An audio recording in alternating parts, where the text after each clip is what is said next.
Yes yes.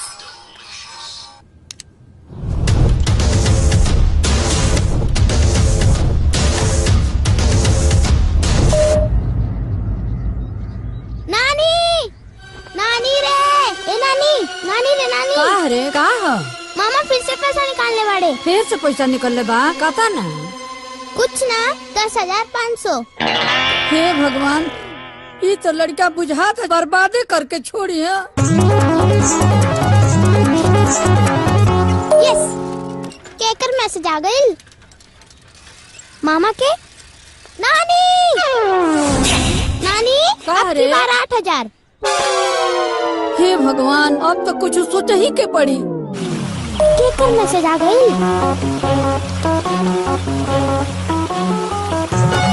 नानी नानी फिर से मामा पैसा निकालने वाले। केता ना? 30,000। ना हम खाए ना गुडुआ के खाए दे। हम बता देतनी, देतनी नाना के फोन लगाओ। ठीक बा, ला। पाला की माई खुश रहा हमार बाबू। सुनो ना, ये तो नासपीटा हमनी के बर्बादे करके छोड़ी है। सारा बैंक के पैसा निकाल निकाल उड़ावता।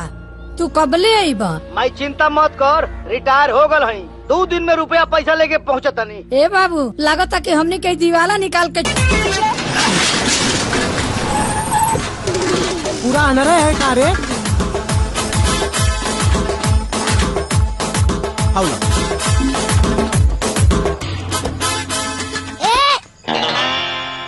एन्ने केन्ने रास्ता तो अन्ने बा। हमनी के गुड्डू बाबू बुलवले बड़े। मामा ए नानी नानी ए नानी। का रे? नानी रे, का रे? मामा लड़की बुलवले बाड़े। हाँ, चला नानी चला आओ। चल। अरे सरवा, जांगर चोर बाड़े का रे?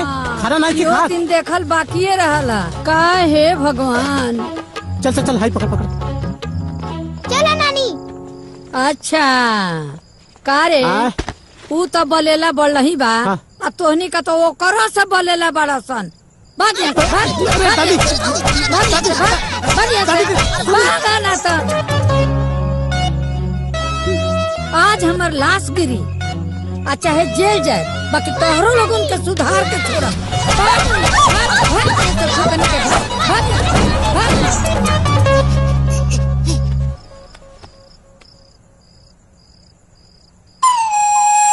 अबे अमर हुए कबे? अरे अनहर, चल नंबर डालकर हम बोला थी। नंबर फीट बा। डालकर हम बोला थी तो के दिखाता बा। हाँ बोल। 5 2 8 7 हाँ 12 12 12 12। 12 12। हाँ। हाँ गुड्डू, सब मामला ढंढमंड हो गई। हाँ दादी के ओके। कबे रे? दादी के उठाओ बा। दादी को उठाए खा। चल याहू। चल। अगर आ गई लोग हमारे दुआरी पर तब मार के टंगड़ी तोड़ दे। बता देता नहीं। हाँ अरे अरे ये करे रे बोले लवारे कहाँ ले जाकर तुम रे? Good morning doctor. Zubaida good morning. Bed number 2 के बीपी चेक कर ली। हाँ जी। बेड नंबर 3 के शुगर लेवल बढ़ल बा। बढ़ल बा का हो गई मैडम? नो नो नो नो नो, कार हरी आ रही है। Yes yes yes yes. Bed number 2 के बीपी और बेड नंबर 3 के शुगर। यस।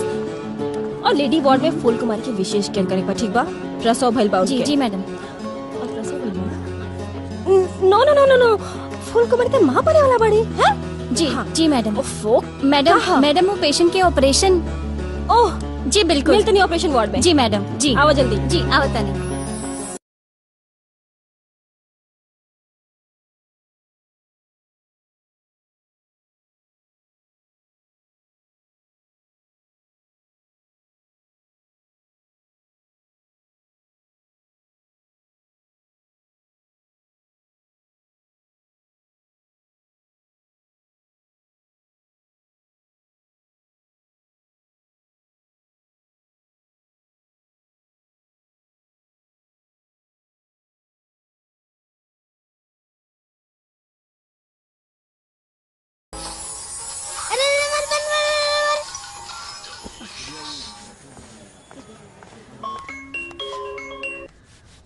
हेलो।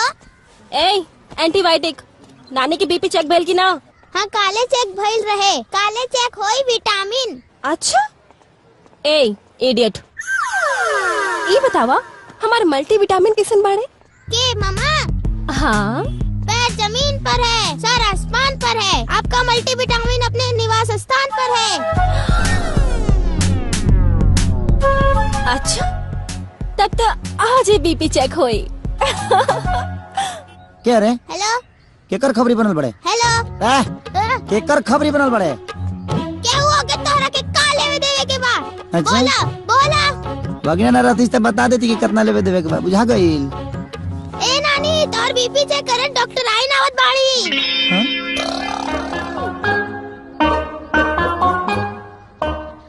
वो यहाँ आवे उससे पहले निकले के पड़ी।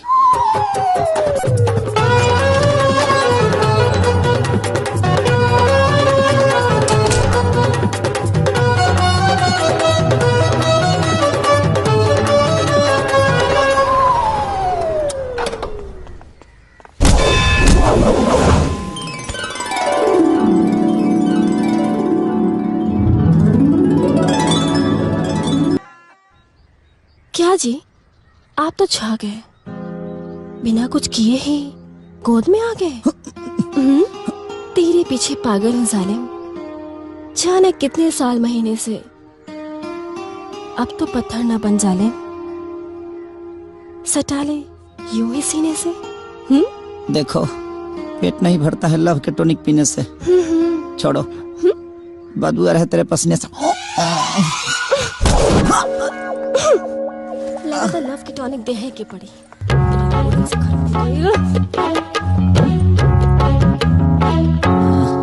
माइट ना रही तो हादसा हो जाता आज।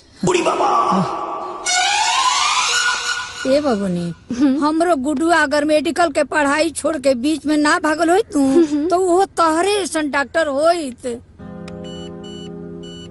जय दी दादी, गुड्डू ना एक दिन जरूर सुधर जाए हैं।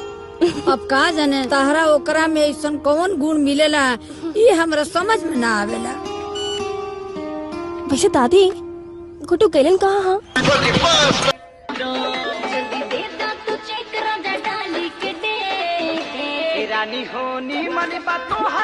अरे 24 घंटा खाली हमारे नाम से तोरा एफएम के स्टेशन चालू होला। अते अपना बेटा के करतूत नहीं की देखो। का रे तोरा अपना बाप के बाप कहे में शरम आवेला का? शरम? ये इतना ना घिना देला बड़े नु कि के मुंह में करिखा लगावे के मन करता। बतावा ऑर्केस्ट्रा वाली के मुंह में पैसा धरावता रे, आ कमर में हाथ डाल के लपकावता रे। पूछी का से पूछ, अब तोरे फेम बंद हो गई। अरे का पूछी, वो अपन कमाई लुटावता, तोर कमाई देखे न लुटावत।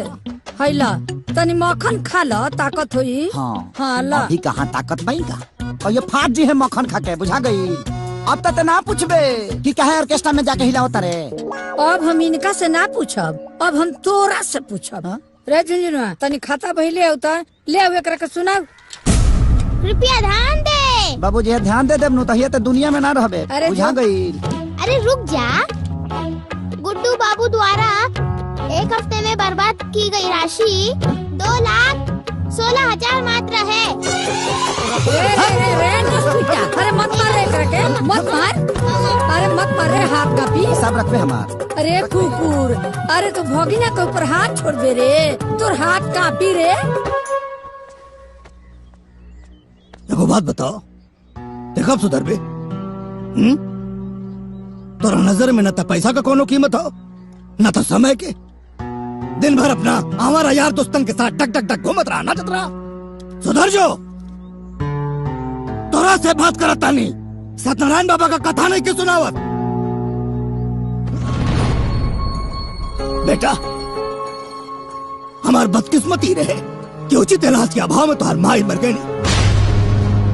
सोचनी कि तोरा के पढ़ा लिखा के डॉक्टर बना दी, जौना से केहू के लड़का दवाई के अभाव में टूअर ना हो गए। लेकिन तू तो मेडिकल के पढ़ाई बिचोए में छोड़ के चले ला। तारा खातिर पैसा के पैसा ना समझनी, पानी की तरह पैसा बहनी, न कबो रोक कहनी न टोक कहनी। जौन तुहार मन करस तौन कैला। बाकी तू हमरा भावना के कबो कद्र ना कैला बेटा। ए बाबू ई तारा भावना के कदर का करी? जब ई तारा के कुछ बुझते नहीं खे तो ई भावना टावना के का कदर करी हो? हाँ तो ठीक बा, ना करे तो कान खोल के सुन लो।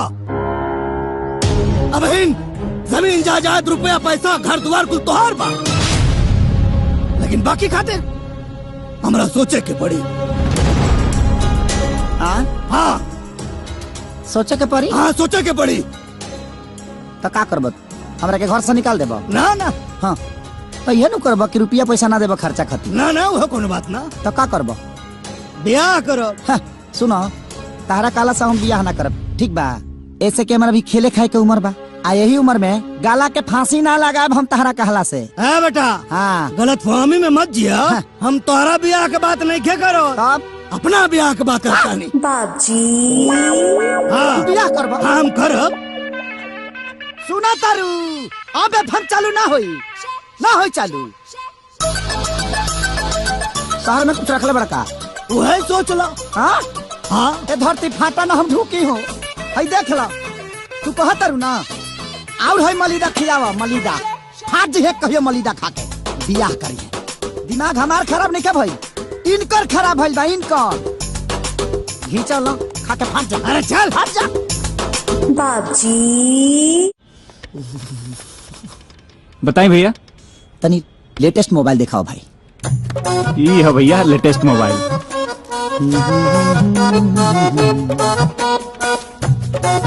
कितना जीबी हो ये में? 8 GB रैम बा।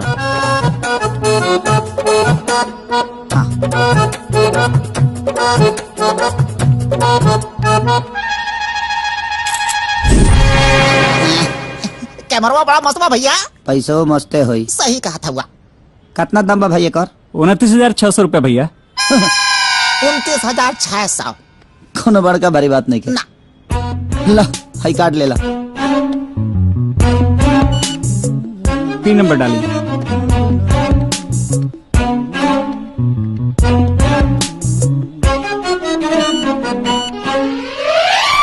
कार्ड ब्लॉक बा भैया।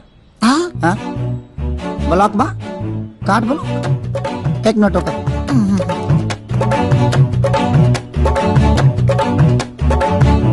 कस्टमर केयर सेंटर में आपका स्वागत है। जी देखिए वो हमारा कार्ड ब्लॉक हो गया है।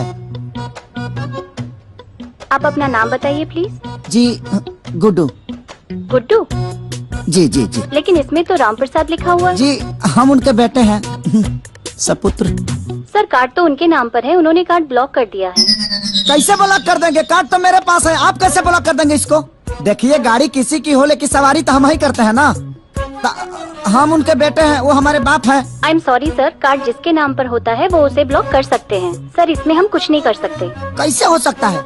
एक काम करिए, छोड़िए 10 मिनट के लिए खाली ब्लॉक हटा दीजिए, हम मोबाइल ले लेंगे फिर ब्लॉक कर दीजिएगा। सर यही हमारा नियम है कि जिसके नाम पे कार्ड होता है बस वही ब्लॉक कर सकता है और वही चालू कर सकता है। देखो तुम्हारा नियम 370 वाला नहीं है जो नहीं हटेगा, आखिर वो हटा ना। 10 मिनट के लिए हटाइए ना कि हमारा काम हो जाएगा ना रे। हाँ sorry sir, I can't help you at this moment, your time is up. Hello hello hello काट दे लो।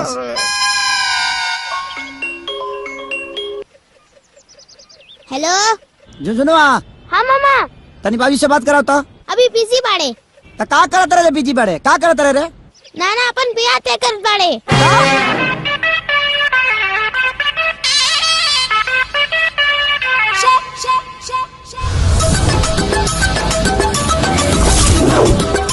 हाँ तो जजमान आज से 8 दिन के बाद ज्येष्ठ शुक्ल सप्तमी दिन शुक्रवार तिलक खातिर शुभ दिन बा। क्या बात? और आज से 10 दिन के बाद ज्येष्ठ शुक्ल नवमी दिन रविवार शादी खातिर बहुत शुभ दिन बा। अरे वाह, जय हो, जय हो। देखा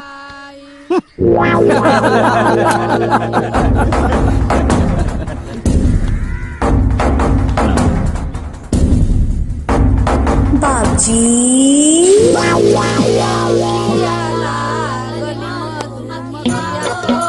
अवतारी दुलाइन हमारे बेलिया नया पतो देखे से पहले तो आँखिया भड़क जाई। अलबेलिया पतो देखबे, ई का नाटक होता रे? ई नाटक ना है, हमरा बेटा के बियाह होता। हमार पतो हई, हमनी सबके खाना बनाई, गोड़ दबाई, कपड़ा धोई, खियाई, आ हम महारानी ऐसन बैठ के राज करब, समझला? ज्यादा कुछ नहीं हो। राम प्रसाद अब चलल जाए। हाँ। ते मना करबे कि ना? दादी सब लोग साथ पढ़े। तनी सुन ला, तनी सुन ला दुल्हन के फूफा तब जइया, तनी सुन ला, तनी सुन ला दुल्हन के फूफा तब जइया, तनी सुन ला। दादी ई ड्रामा ना छोड़बे। ये ड्रामा ना हरे, अपना दोनों कान के पर्दा खोल के सुन ले, ये हकीकत है, समझ ले। हट जाए के अपना बेटा के आशीर्वाद देवे हमरा के।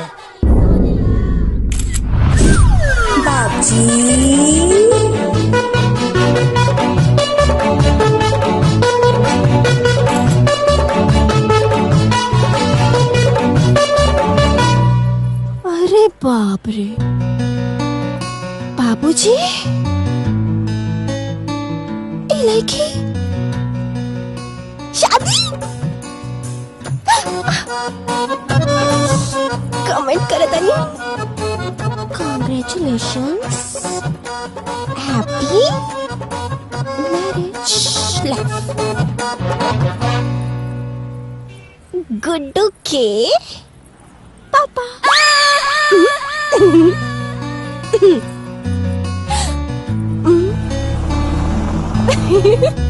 ये गोलुआ। हाँ भैया। तनी हेने आओ, हेने हो। हाई देख, राम प्रसाद चचा के खेला। कहो ये बुढ़ोती में शादी करता है।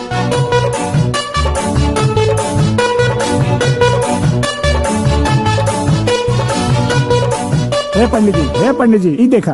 अरे का दिन में पतरा में लागल रहला, ई देखा तो सही। राम प्रसाद जी का डल्ले बाड़न देखा। दूसर बियाह के खबर डल्ले बाड़न।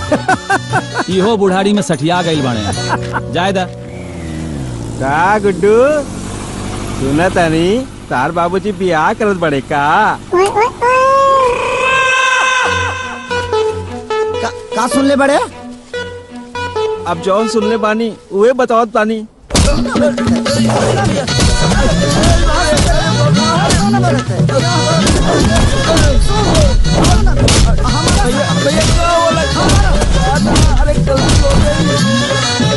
हमारा से कहा गलती हो गई। हमारे बाबूजी बियाह का तरह गलती हो गई भैया। कहा रे गुडुआ, सुन ले बानी अपने बाबूजी के बियाह में सवालिया तू ही ना बनबे। अरे बाप रे, का चाहत रहा सब फॉरेस्टेशन में हाथे हो जाओ हमार। अरे हो जा, अरे ना तो भूख गई भूखा।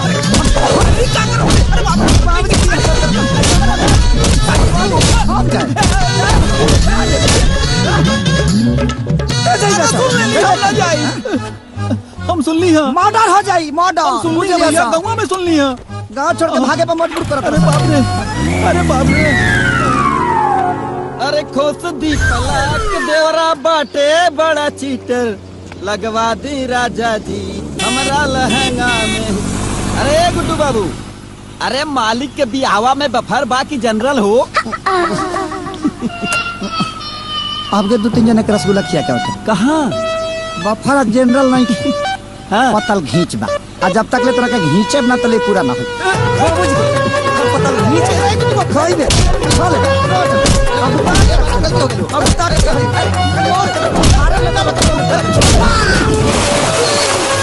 बफर खाई। अरे वही मेरा गलती हो गई।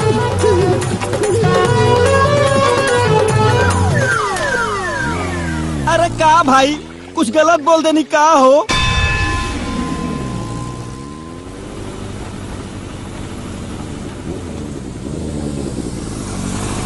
ये गुडुआ, नौकी माई का फोटो देख ले। हाँ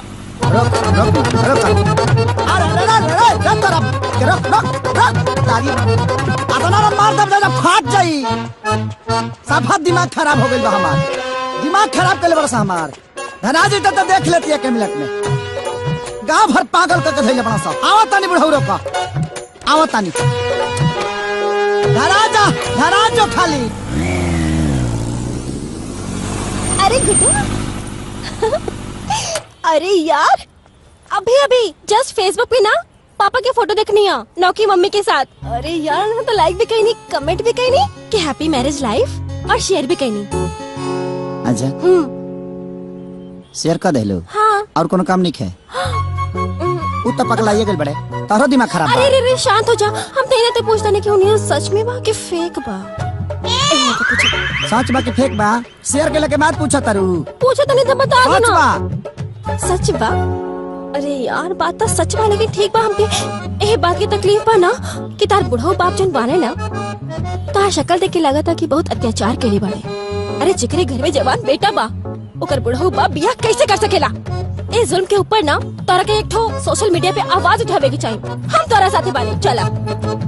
मैंने शेयर के से पहले समझ में ना आइला कि हमारा आवाज उठावे के चाहिए कि ना। हां पता ना रहला तोर मुंह गोबर जैसे हो जाए। माने उ तो पागल कहिए देले बड़े तेहू पागल करबे। अरे ना हम तो ये सोच के एक्साइटेड बने ना कि सास पतोह के एक ही मंडप पे बियाह एक के बैंड बाजा बारात। लेकिन एक बात की कंफ्यूजन बा हो का कि एक के दिन हम लोग के सुहागरात होई एक ही दिन लइका होई तो तोहर भाई और अपन लइका हम कंफ्यूज बाने कि अपन लइका खिलाए कि तोहर भाई खिलाए। माने ते के अपने इतना लंबा सोच लेता रे रे। हाँ। खत्म हो गल बड़े कारे उ तो पागल हो गल बड़े तोरो दिमाग खराब बा। ए अरे बता के तो जा के खिलाए हम। ए सुना गुड्डू बड़ा कंफ्यूजन है।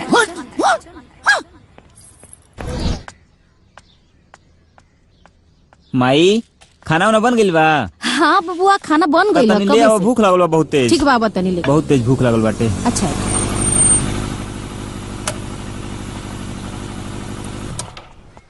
ई रोरा लोगन के हैं? जौने जवान बुढ़वा से अपन बहन की ब्याह करा तारा वही के जवान बेटा हमारे राम प्रसाद जी। अहो भाग्य हमारे कि हमारे घर राम प्रसाद जी के पुत्र श्री पधारे। अच्छा एक बात बताएं, भोजन में रोल का ले, मुर्गा की मछली? जहर बा ना तो ले पूरे बाजार से तो मंगा लो जल्दी से। कैसे तरह दोनों जना के खा के मरे के पड़ी। ए बाबू बिटिया के ब्याह के समय पर अशुभ मत बोला, शुभ शुभ बोला बेटा। रोलुन ब्याह करता नहीं कि जीते जी अपने बेटी के सलाद करता नहीं। जवान आदमी 4-5 साल के बाद ओकर स्थिति न रही जल्दी पलांटी मार दी। वो आदमी से ब्याह करते न रुआ आखी पे पर्दा पड़ गई बा कि बेटी सौतली ही रहू। अरे जीते जी अपना बेटी के नरक में भेजा नहीं रुआ, नरक में ओकरा के का दे सकले रुआ? कुछ ना, एगो विधवा के लिबास दे सकीले। ए माई तू जा तो जा जा जा जा। लागत के पगला गई है। बहुत कुछ रह जाई। रउरा हमरा के पहचानी है ना? हमरा चेहरवा पर सी लिखल बा का? जी। जब तक राम प्रसाद जी के सारा जायदाद हमरा बहन के नामे ना हो जाई ना तब तक हमरा बहन के बियाह रउरा राम प्रसाद जी से नहीं हो सकत। छी छी छी छी छी, संपत्ति के लालच में आके भाई होके इतना घटिया काम करा ताड़ा। तो का रउआ लोग समाज सेवा खातिर परेशान बानी? नहीं ना धन दौलत खातिर परेशान बानी। ए हमार ना होके वाली माई तू एकरा गेम में शामिल बड़ू जो हट हट तू कुछ कला लेकिन हम बियाह ना होके दे तो ना होके दे। ए इस शादी होके रही। एगो कहावत सुनले बड़ा ना कि मियाँ बीबी राजी तो का करिए गांव के काजी। हाँ जी। अब देखा तरी को बुढ़वा बारात कैसे साजी। चल रे जा जा देखो तने हम हूँ गई। आवा तू तिलक लेके। ठीक बा हम देख ले। जा तारा रेप ना करी तो हम हूँ राम प्रसाद के एकलौता बेटा ना। ठीक बा जा जा हम हूँ आवा तनी। अरे गुड्डुआ के फोन। हेलो हेलो दीदी प्रणाम। हाँ खुश रहा। जितना जल्दी हो सके जीजा जी के लेके तू घरे आ जा।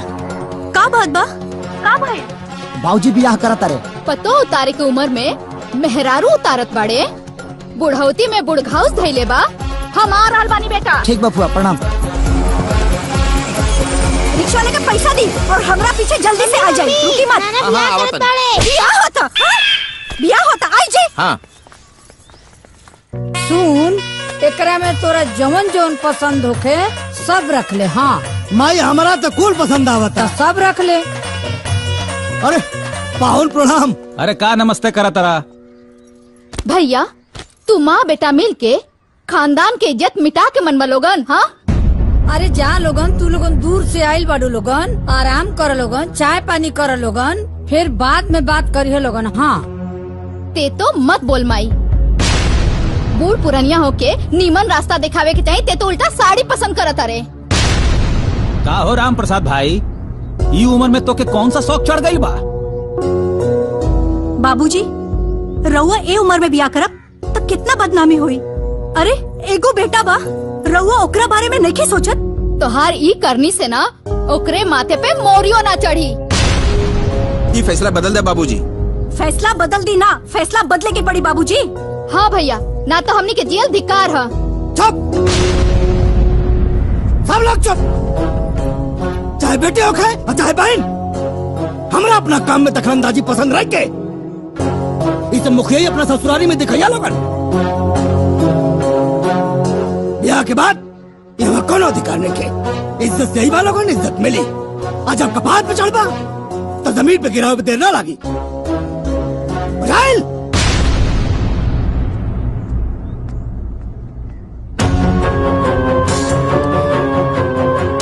हम इतना मूर्ख नहीं थी कि हम क्या हमारा औलाद सिखाई। जवान करा था नहीं, ठीक करा था नहीं। यह हमारा फैसला बा।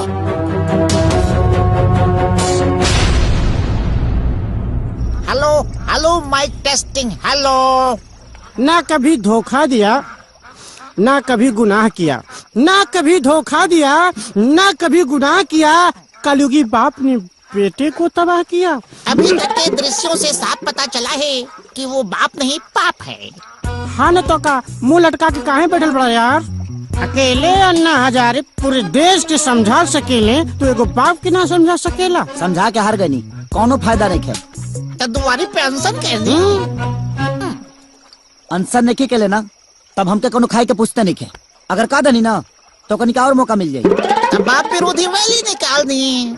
कुछ नहीं क्या हो सकत। अल्लाह के नाम दे दे, मौला के नाम दे दे। मारे मुलात ना अतौला खान के साड़ू भइल बड़ा सर मारा तरह मारे बस सब सर बाहर हो जाई। देख ले हई हसील मोहर बा नए बा। यहाँ हम डिप्रेशन में बनिया तहनी के मजाक सुझाता। हाँ हमार पूरा बात तो सुनिए यार। हम बस स्टैंड पे भिखारी बने छोड़ो कहा क्या नहीं, बाप के परेशान करे वाला भिखारी बन जाओ। घर के दुआरी के सामने रोज अल्लाह के नाम दे दे, मौला के नाम दे दे, बाप के दिल पसीज जाएगा। उनकर करेजा कबो ना पसीज सकेला। बाप के मनावे के बा, पाकिस्तान के ना। एक बार कोशिश करके देख ली। हाँ? कोशिश बहुत करी। वो बाप ना शराब बड़े। अनंजय रघुराज मूड खराब कर दल आज। मन तक करता लात से मारी जे हक दस।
मास्टर काका का भेल रे बाबू? अरे तोहरा के पंचायत में बुलाहट बा। पंचायत? हाँ। के रखोले अरे बेटा? अरे गुड्डू भैया तोहर लइका। गुड्डू भैया बाप के खिलाफ पंचायत बैठोले बा। हम हो चलतनी भरल पंचायत में उनका कर लतवा सनी ना तो हमरो नाम भानु ना। हाँ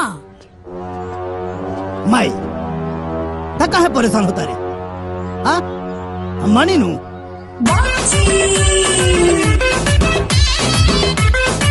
चिंता मत कर, हम सब देख लेंगे। राम प्रसाद जी तू इतना समझदार जरूर बाड़ा कि अपन अच्छा बुरा उचित अनुचित समझ सकेला। ई उम्र में ब्याह करल का उचित बा? अरे पहला प्रतिष्ठा के हनन आ दूसरा उ लड़की के जीवन के बर्बादी। अरे राम प्रसाद ये बिल्कुल अनुचित बा। अरे मुखिया जी, ये बियाह में खाली है शामिल नहीं खौन, हमार दादियों बिया वो करो ना पतो हो चाहिए। अपने 4 दिन के जिंदगी के खुशी के खातिर अपने जवान लड़का के जीवन काहे बर्बाद करे पे तुलल बड़ा? ये गलत है, एकदम गलत है।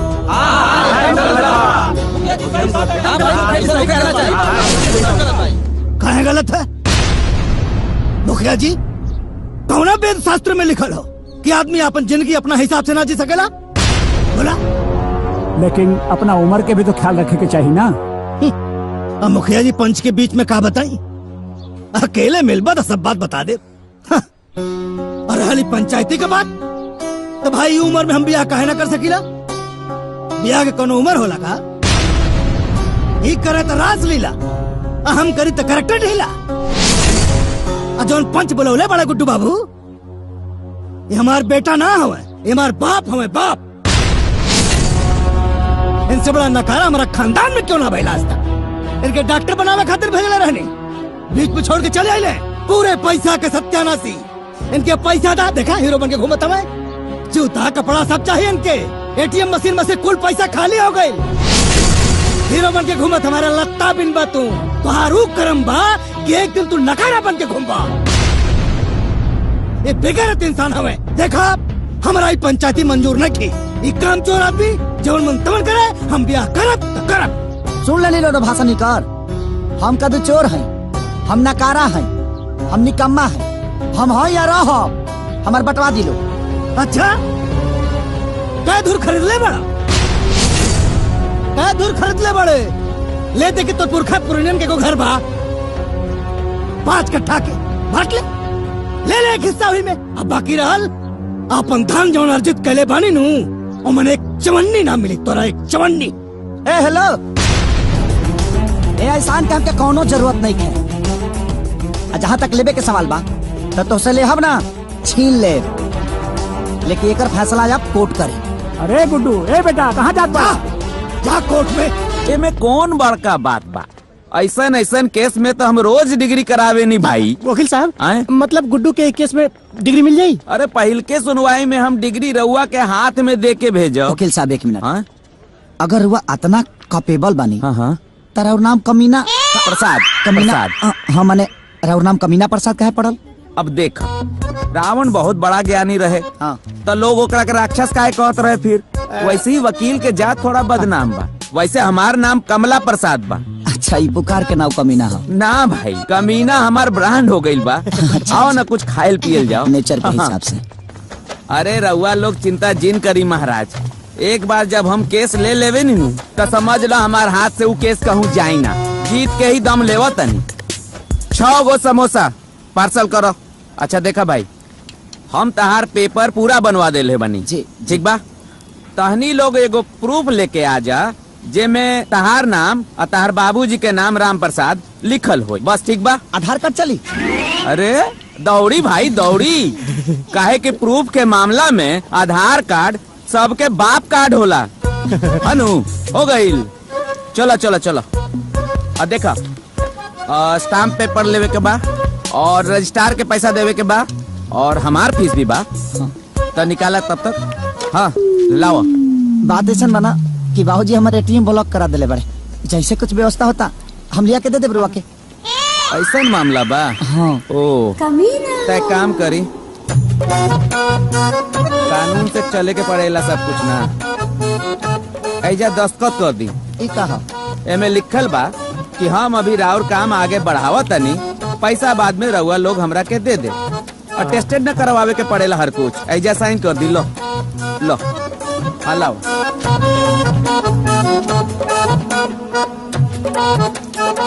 ठीक बा जी। चलो साहब पैसा पैसा। ए भाई पैसवा ना देहनी? पैसवा दी। अरे यार पार्सल तू लेला तो पैसा हमनी के कह के दीजा। अरे लो कर देला ना बात। कोर्ट कचहरी के कुछ नियम कानून भी होला। देखो, कोर्ट कचहरी पुलिस थाना के चक्कर में जे लोग पड़ेला, बड़का बड़का राजा लोग के राजपाट बिल में घुस जाला। पैसा दे दो, रिवाज होला ई सब। एगो बात कही। हाँ तहर नाम कमीना के रखा? अरे कमीना प्रसाद नाम बा भाई। हाँ कमीना प्रसाद जी ई नाम रउर के रखल? नाम हमार कमला प्रसाद बा। कमीना तो ब्रांड हो गईल बा। पैसा दे दी ना समझ में आई। दो ना भाई पैसा। क्या पैसा भाई? 50 रुपया। ली लाओ। पुरानका अकाउंट वाला भी क्लियर कर ली। हनु चलो आओ। अरे चलो भाई, कोर्ट कचहरी में तो झेल। बाबजी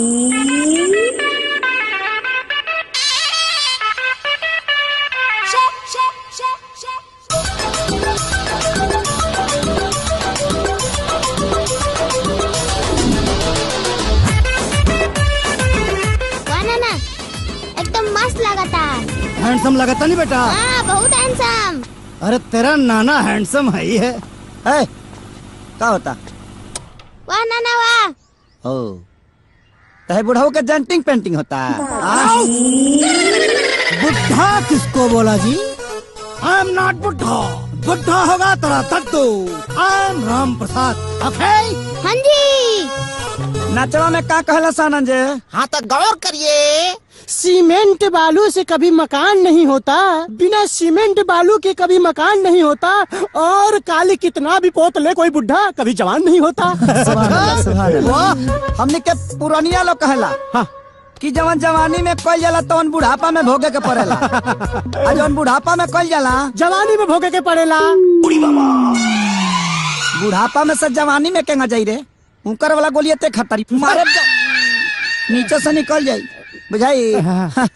कितनो लाल लगाम लगा ले केहू, लेकिन घोड़ी ना मिली। अच्छा पुरानिया बैल के कितनो चोकर खिया दे केहू।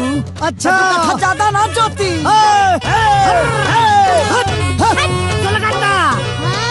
लगाता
इतना गिर गए कि चोरी भी करे लगले।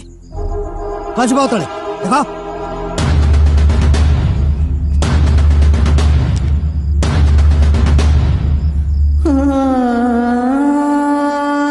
फोटो के अपना साथ रखल तो दूर, एक छुए लायक तो नहीं थे। अब ये फोटो छीनने से क्या फर्क पड़े वाला बा? भगवान तो ममता के छाया हमारा सर से छीन ले, वैसे भी अच्छा ही कही झिंके के उठा ले, न तो आज ही तो हर करनामा देख के ना जीते जी मर जाती।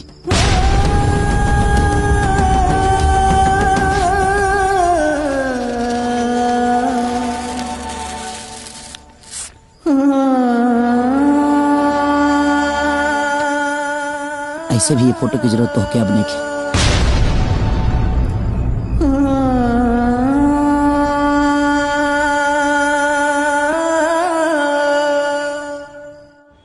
नमस्कार, हम गुड्डू और हम जानत नहीं कि आज हम जौन करे जा रहल बानी वो बहुत लोग के तकलीफ दी।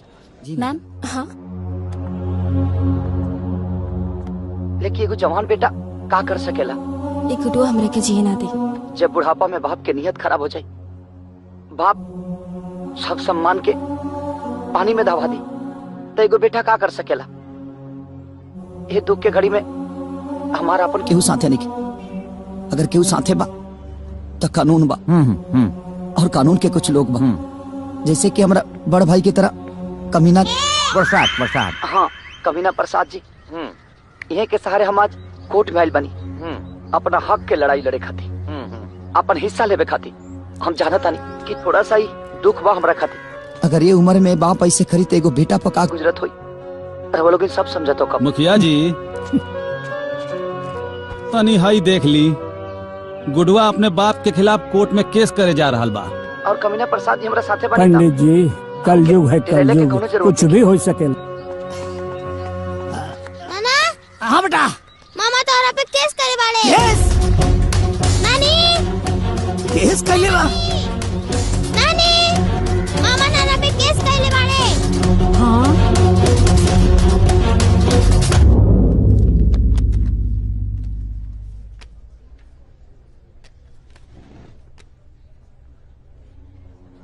आपका नाम?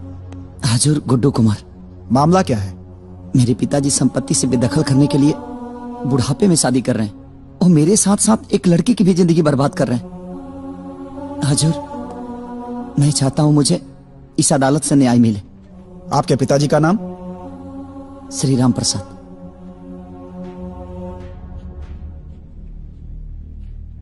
आप झूठ बोल रहे हैं। क्या? आधार पे आपके पिताजी का नाम श्री राम सेवक प्रसाद है।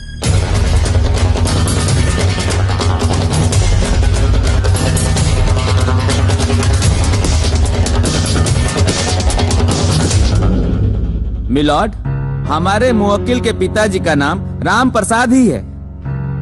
आधार कार्ड में टाइपिंग मिस्टेक की वजह से कुछ गलत प्रिंट हो गया है। गलती चाहे जो भी हो, लेकिन इस आधार कार्ड के साक्ष्य के अनुसार राम प्रसाद गुड्डू के पिता नहीं है। अब इसलिए अदालत गुड्डू को अगली सुनवाई में असली कागजातों के साथ उपस्थित होने का हुक्म देती है। Court is adjourn. हो जाए बाद में एंग होई हो जाए। आवो तो सही, आवो। ढंग के पेपरे तैयार ना रहे और चल देला अदालती कार्रवाई में भाग लेवे खातिर। अरे पहिल के सुनवाई में जज साहब के शक हो गई ना यार। अरे यार, ते में हमार कौन गलती बा? आधार कार्ड हमारे घरे बनेला। कौना दुनिया में रहेला महाराज? हतना दिन से आधार कार्ड लेके पॉकेट में घुमा तोरा, ओमे का लिखल बा ना लिखल बा लौकल नहीं खे कबो। डॉक्टरी पढ़े वाला और आधार कार्ड न देखला अपन। अरे पहले ही सुधर गईल रही तो अब आज ही लफड़ा न भइल रही। अरे तो पहले ना सुधरल तो अब सुधर जाई। हाँ, चल आधार कार्ड ऑफिस पर। सुना ये आधार कार्ड ऑफिस सेकेंड सैटरडे के हाफ टाइम हो गई, मतलब बंद हो गई हुई। अभी बहुत जोर से भूख लगल बा, दबा के खाए के मन करता है। भूख तो लागल। एगो काम करस, तनियो को खा लिया सा, और किलो साहब के भर पेट खिया दिया सा। ठीक है? ए भैया पैसा वकील साहब दे दे। ए 3 प्लेट छोला भटूरा। अरे ना हो, चाय 3 गो चाय। हाँ भाई, हम अपना पैसा से खाली चाय पिए नहीं, बाकी सब क्लाइंट देला। बैठो। कमीना। बस पार्क कर। आज काम हो जाए ना? हो जाए। क्या बात है? ये आधार कार्ड में फादर्स नेम करेक्शन करवाए के बा। हो जाएगा तो कर दीजिए। रजिस्टर मोबाइल नंबर है ना? हाँ है। जो करेक्शन करवाना है लिख के दे दीजिए, 1 हफ्ते के बाद हो जाएगा। अरे यार, 1 हफ्ता बाद अब तब ले तो के पता बस सारा खेला ही बिगड़ जाये हमारा। अरे भाई, ये सब काम यहाँ नहीं होता है, सरकार के पास भेजना पड़ता है और टाइम लगता है, जिसके कारण तब तक अपना खेला चलाइए। आप समझ नहीं रहे, हमारे जीवन का सवाल हो, हमको अभी चाहिए। अरे यार गजब पागल हो, तुम्हारे जीवन का सवाल है, मेरे जॉब का सवाल है। सरकार से सैलरी लेते हैं, तुमसे नहीं, समझे? अब एक प्रोसेस होता है, एक प्रक्रिया होता है सरकारी काम में, तब जाकर वहाँ पर काम होता है, समझे ना? बाद में आइएगा। सरकारी यार बता बा, कहीं पति के नाम गलत, कहीं पिता के नाम गलत, कहीं पिता के नाम गलत, पूरा जीवन सरकारी दफ्तर में बुला के नाश कर रहे हैं। अरे भाई बाहर चलिए, बाहर चलिए। चलो अरे बाहर चलिए। एक मिनट। अरे भाई चलो, सॉरी चलिए आप लोग। चलो बाहर यार, बाहर चलो यहाँ से। चलो पगला गइल बड़ो, पूरा पगला गइल बड़ो। अरे यार तो का करिया 4 गो केस और ठोका जाई नु तो आदमी बन जाइबो। देखा तेरा केंगे बतिया होता, बुझाता कि प्रधानमंत्री के कुर्सी पर बैठल। हाँ तो जान ले बका। हाँ जान तो का करी।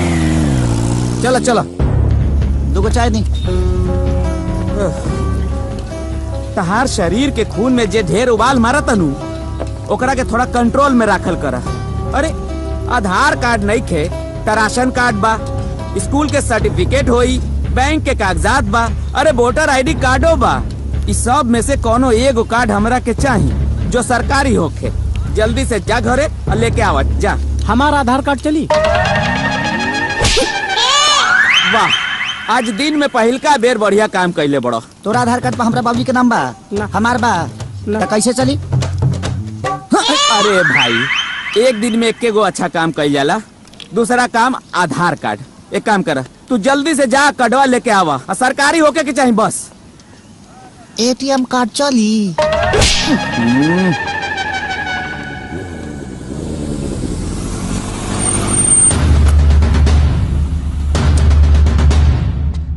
रुका मामा, तार एंट्री नहीं खे।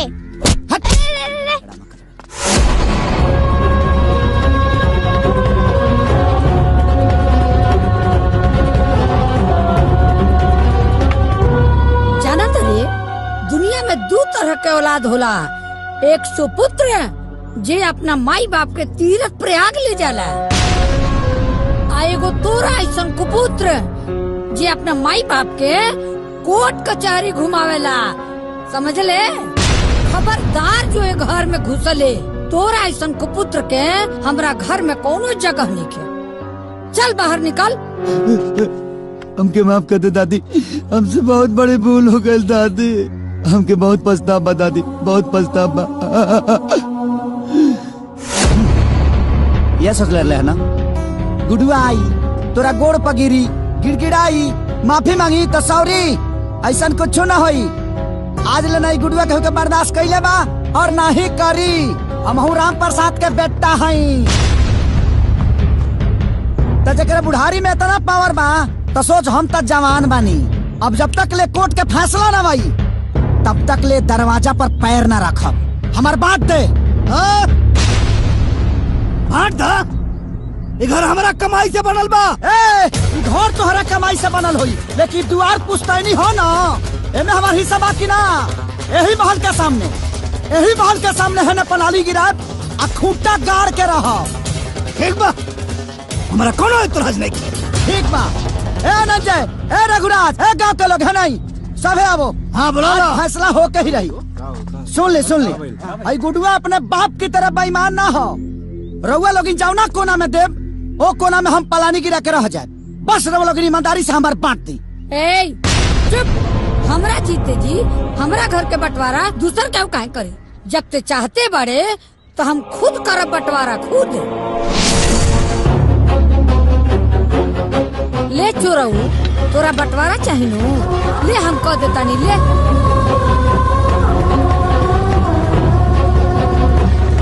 ए दादी, ये तू बहुत गलत करा तारू। हमारे गुड्डू भैया के भगवान राम जैसे वनवास भेजे तारू। गलत करा तारू दादी, हमार बात तो सुना।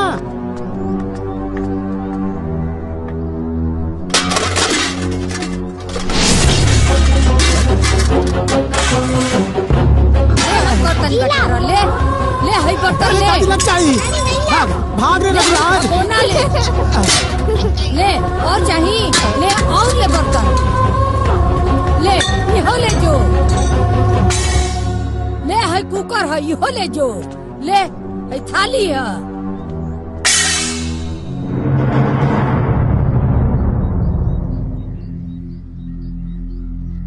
आज के बाद ते हमार बेटा ना पट्टेदार है वे।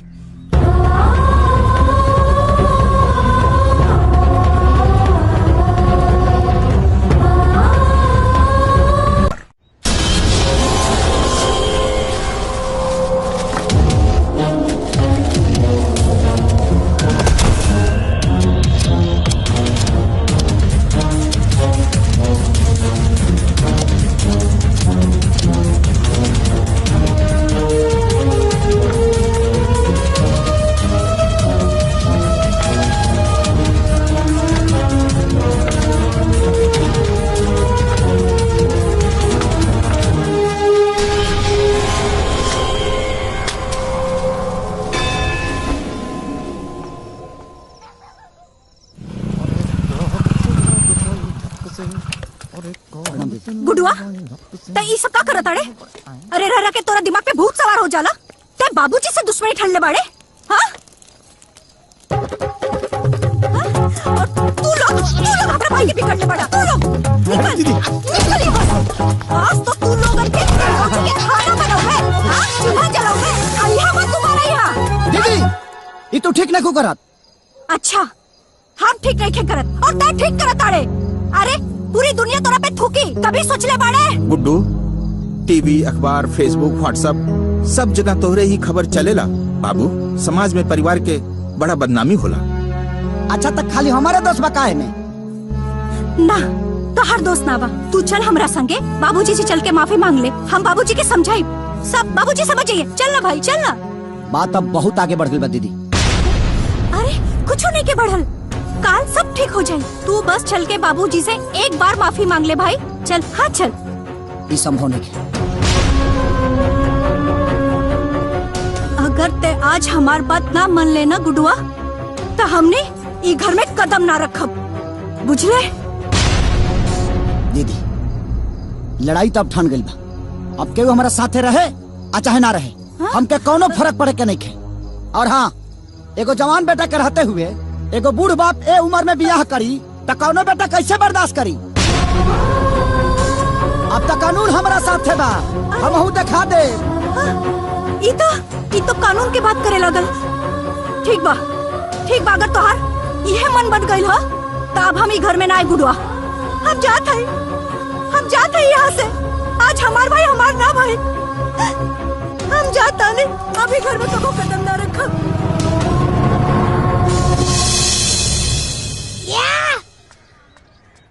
ए नाना। हाँ बेटा। यहाँ आवा बैठा।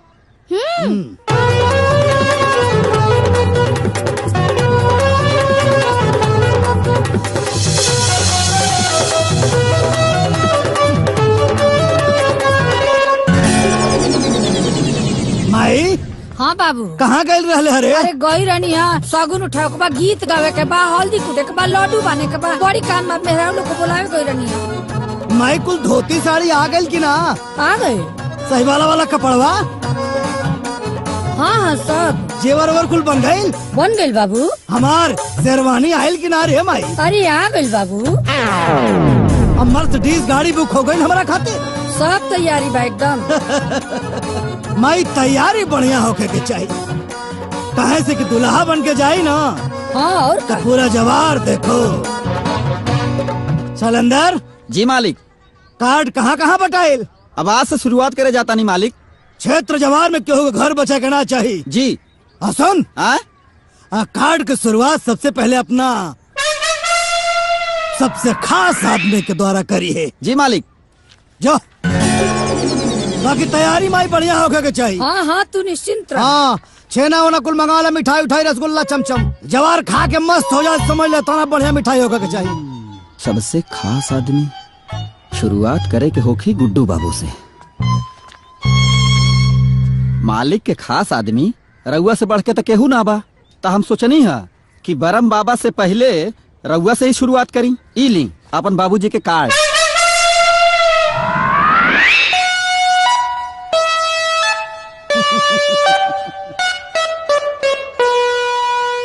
पक्का मूड बना के बाकी आज लात खाई।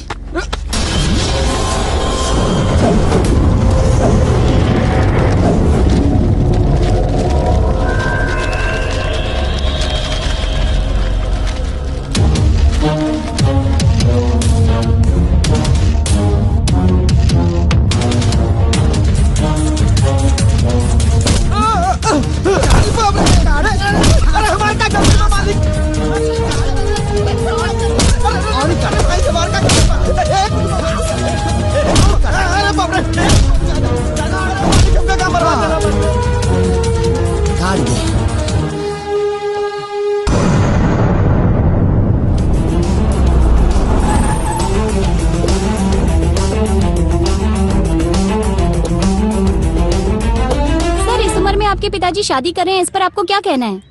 ये सवाल आप मुझसे करें, ये सवाल जाकर उनसे करिए। शादी होती है अगर उसका देखने वाला कोई नहीं हो, करने वाला कोई नहीं हो। लेकिन अगर एक जवान बेटा के रहते हुए अगर एक बूढ़ा बाप शादी करे तो एक बेटे पे क्या गुजरती है वो बेटा ही जानता है। अरे जिस उम्र में नाती पोता के उंगली पकड़ा के दुनिया की अच्छी शिक्षा देनी चाहिए, उसे अच्छा रास्ता दिखाना चाहिए, उस उम्र में एक बाप अगर शादी करे अपने जवान बेटा के रहते हुए, तो उस बेटा को तो धरती फाड़ के घुस जाना चाहिए। दुनिया कुछ भी कहे कुछ भी करे, मुझे कोई फर्क नहीं पड़ता। मेरी जिंदगी है, मेरी खुशी है, मैं अपनी जिंदगी अपने हिसाब से जीऊंगा। मेरी मौज है। इसका मतलब आपके हिसाब से ये गलत है? गलत है, ये मानवता का चीर हरण है, गलत ही नहीं है। चलली कौशल्या रानी बेटावा भी आए हो, दहके चिड़ैया उड़ी लागेली आकाश हो।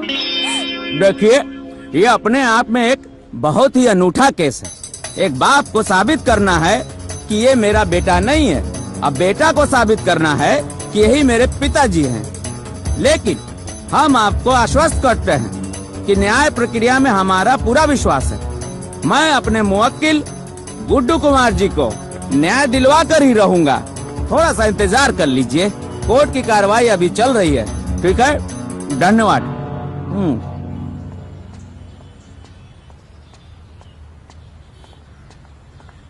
अरे अरे अरे अरे अरे बाप रे, हमें सोशल मीडिया के हीरो। तू तो छागल बड़ा हो। फेसबुक पे, ट्विटर पे, मैसेंजर पे, व्हाट्सएप पे, न्यूज में रोज के रोज लाइव वीडियो। वाह, और बाप की इतनी बेइज्जती वो न्यूज पे। Hats off. एगो बात बताई। बतावा ना। तहर दिमाग हो गइल बा खराब। अच्छा ठीक बा। अच्छा तो क्या अब हमार जरूरत ना, अच्छा डॉक्टर के जरूरत बा। ए जाके कोनो डॉक्टर से इलाज करवाओ, हमार दिमाग मत खराब करो, बुझा गई। तोरा के पता के चाहे कि डॉक्टर के ना डॉक्टर की जरूरत ना पड़ेला। काहे डॉक्टर सिगरेट वालों से बनेला का? हां, ओकरा सर्दी खांसी ना होला। इतना दिमाग तनी शर्म करा ना, काहे के बेमतलब के दिमाग खराब केले बड़ू हमार। शर्म तोहरा क्या आवे के चाही? तो के शर्म ए ले आवे के चाही कि तू डॉक्टर ने के दिल के साथ रोज के रोज खेला खेला ताड़ा। अरे हम तोरा से प्यार करेनी और तू हम के हार्ट अटैक खा जाई ना एक दिन, तो तू बस बुलाओ रह जाई, हम बिल्कुल ना आए। सुना ना, का अपना देह के डिस्पेंसरी से एगो ऐसा मेडिसिन दे दो कि तू निमन हो जा, हम निरोग हो जाई। ताके लगा था तू लाइक बाड़ा। हां दे दा ना। अरे हटा ना। ए दादा रे, बक बिल्कुल मेरे पीछे मत। कितना देर लेता, हम आज तक केकरो इंतजार। अरे यार, तू कहाँ रह गईला यार? बाबूजी के ब्याह हो रहा बा, त कपड़ा सिलवावे गई रहला का? अरे यार, तू आदमी के पैजामा हुआ का? कुछ भी अनाप शनाप बकत रहला। ए बड़ा बुढ़ऊ के हिला के आवतानी। बुढ़ऊ के हिला के आवताड़ो मतलब ई क्यों कसे बंटवारा क के आवतानी। औ का हवेली के सामने ही पलानी गिरले बनी जबरदस्त। और ई बात कह कैल बनी कि जब तक ले केस ना जीतब तब तक ले तोहरा चौकट पर पैर ना रखब। चौखट पर घंटा रखबा, घंटा। और जब चौखट पर पैर ही न रखबा तो घर के अंदर कैसे जेबा? और घर के अंदर ना जेबा तो डॉक्यूमेंट बाहर कैसे आई? कौना समय में एगो हम पागल आदमी के केस ले ले बानी, ये अंदरे न जई है। हमारा के तो डॉक्यूमेंट चाहिए भाई। डॉक्यूमेंट आई, आज आई और अभी आई। कैसे आई? तू चल हमरा संग। आवा। ठीक बा, चलो चलो। अरे वकील बाबू, पैसा क्या दी? अरे खाता में लिख लेना, बुरबक भागल जाता नहीं।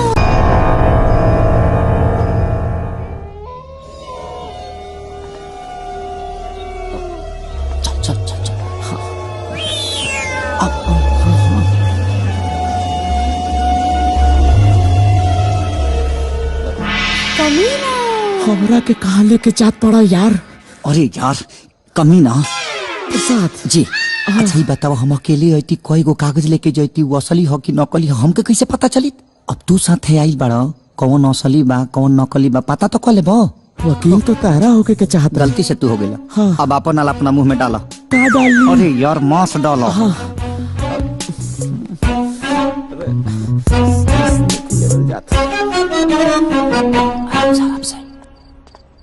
ए भाई, 2 नंबर लाग गई। अरे खतरनाक खाता रहे जी। हकबा का हकबा यार। अरे ना ना, फोटो में जाके सही करबा का कि ना पहले हगेंगे उसके बाद सबूत पेश करेंगे। चलो। अरे अरे वाह, कमीना। अरे यार कमीना। प्रसाद। हाँ प्रसाद। जब तोरा 2 नंबर लागल बा तब घुसल जरूरी बा। हकबा है जी। देख के लालच आ गइल है। चल जना काम खतेल बड़ा भूल गया। चलो। हाँ हाँ।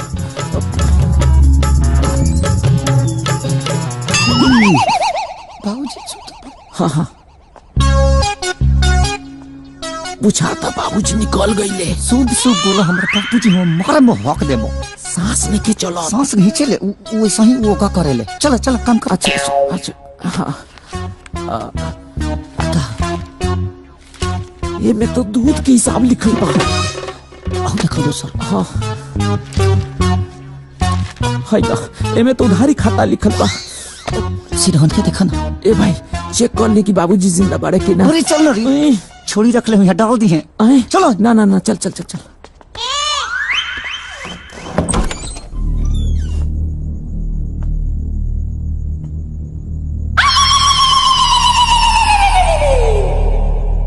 अरे जाना दूसरा तुमको मैं दिखाओ।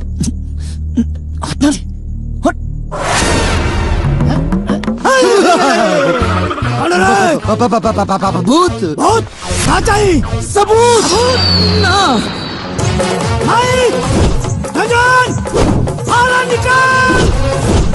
भागे ना बाबा पकड़ के मार। कहाँ गए हो नाना? भाग गए ससुरे। कहाँ गए? आओ बेटा आओ। प्रणाम प्रणाम प्रणाम। खुश रहा बेटा खुश रहा। अरे तो जाना तनी ना कि हम केकर बेटा हई, कब पैदा भई रहनी, केकर नाती हई, कहवा घर है हमार, बता दी ना वकील साहब के। हमारा के सब मालूम बा, सब कुछ पता बा कि तू राम प्रसाद के बेटा बाड़ा, यही गांव में पैदा भइल बाड़ा।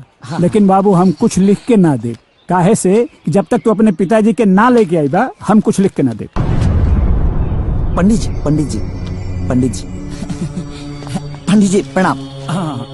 रघुआ तो जानते बानी, रघुआ हमारे कुंडली बनवले बानी, ऐसे मैंने दादी कहले। रघुआ तो जानते बानी ना, तो रघुआ बताई ना वकील साहब के। अरे बेटा तोर हम कुंडली तो बनैले रहनी, लेकिन जौन साल तोहर जन्म भइल रहे ना उस साल बहुत बाढ़ आयल रहे। अब बाढ़ कौन साल आयल रहे याद नहीं खे बेटा। हाँ हाँ पंडित जी बाढ़ तो हर साल आवेला, तो हर साल ही पैदा भइल रहलन। तू ज्यादा पढ़ल बड़ा का? अरे अब किससे 5 साल पहले बाढ़ आयल रहे। हाँ, ठीक बा। और ओकरा 3 साल पहले बाढ़ आयल रहे। 8 साल हो गए। कौने साल के बना दी हम? अब काश बाढ़ में हमार अरमानो दह गए रहित, है दिन ना देखे के पड़ी थम के। अरे हो जाई भाई, हम बनी नू। मैंने यही ना होई ना ना कुछ करत नहीं। अच्छा सुनी ना मुखिया जी, हम सारा पेपर बनवा ले बनी, रउआ खाली एहिजा दस्तखत कर दी, बाकी सब हम संभाल ले। तू हमारा से वकील ही झाड़त बड़ा, वकीलगिरी दिखावत बड़ा। जा के राम प्रसाद जी के ले आवा, हम जहाँ कहबा वहाँ साइन कर दे, बुझला? जा पहले उनका रख ले क्या हुआ, जो यहाँ से। अब की बार बार आई नू तो रउआ लोग गाँव में रही जा। अब चली चली।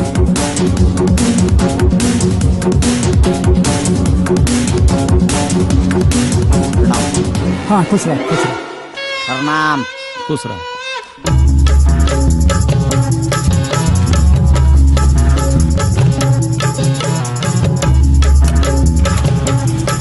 बैठ जाए हम। हाँ। अरे गुड्डू बाबू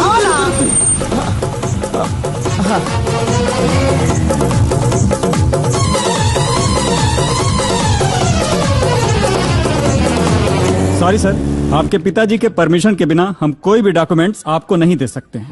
का? अब हो जाए जीरोक्स सर जीरोक्स भी तो ओरिजिनल कॉपी से ही निकलता है ना सर। अब ठीक बा, हो जाए, चली ना। आई यही का हर जगह होई? ना हर जगह तो ना होई, हम देखा था नहीं, बाद में देखा था। हम बानी नू, सब ठीक हो जाए। चल रहुआ तो एहो जी बानी, लेकिन ना भाई ना हो जाए। आई ना रहुआ, दूसरा दिमाग लगावे के पड़ी। आई लिविंग सर्टिफिकेटवा मिल जाई नू, काम हो जाए। क्या काम हो जाए?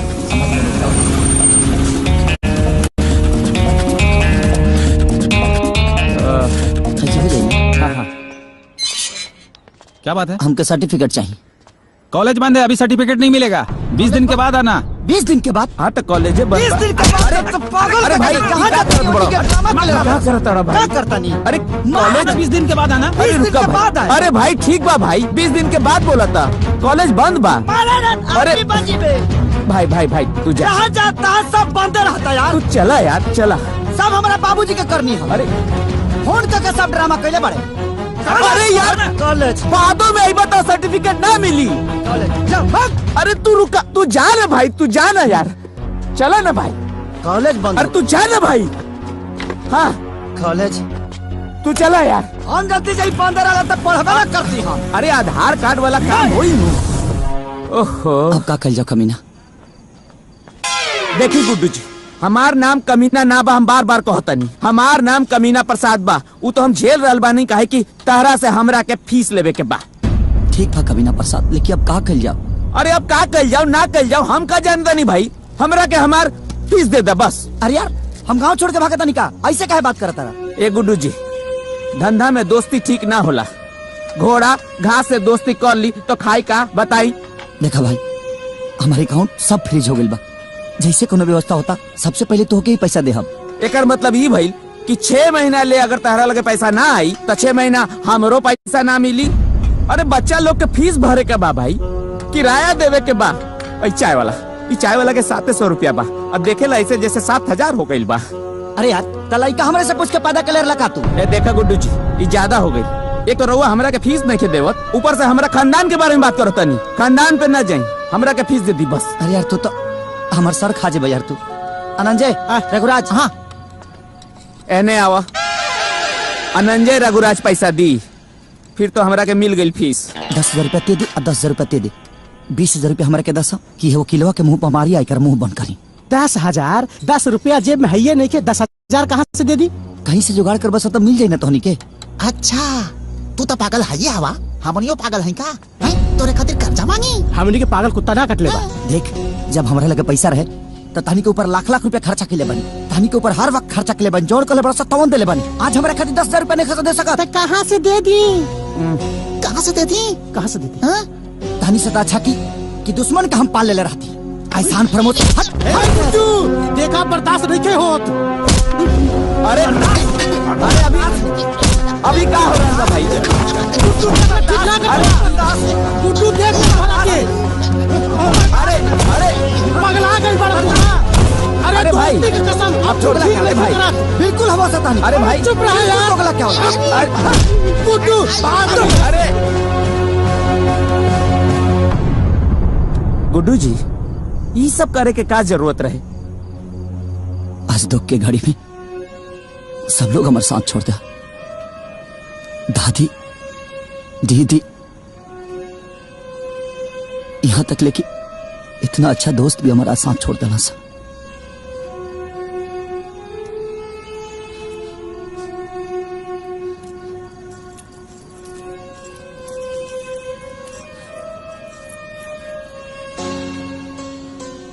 और आज माई से भी साथ छूट रहा बा।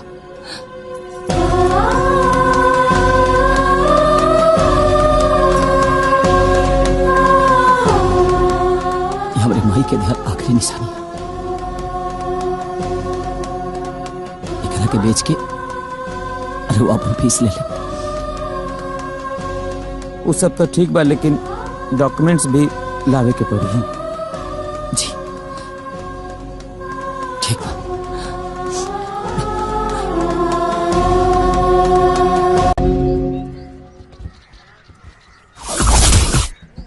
गुब्बारा तनी और मंगा दे रे। सामान पूरा आ गई? हाँ आ गई। आगे कितना? हाँ बहुत ज्यादा हमार खाना खाए वाले आवत हवे। पूरी व्यवस्था टाइट होके के चाहिए। बाकी सजावट तो गजब भइल है बाबू। मने पहल कहो बियाह में इतना सजावट ना भइल रहे। मन प्रसन्न हो गई एकदम हमार। क्या बात।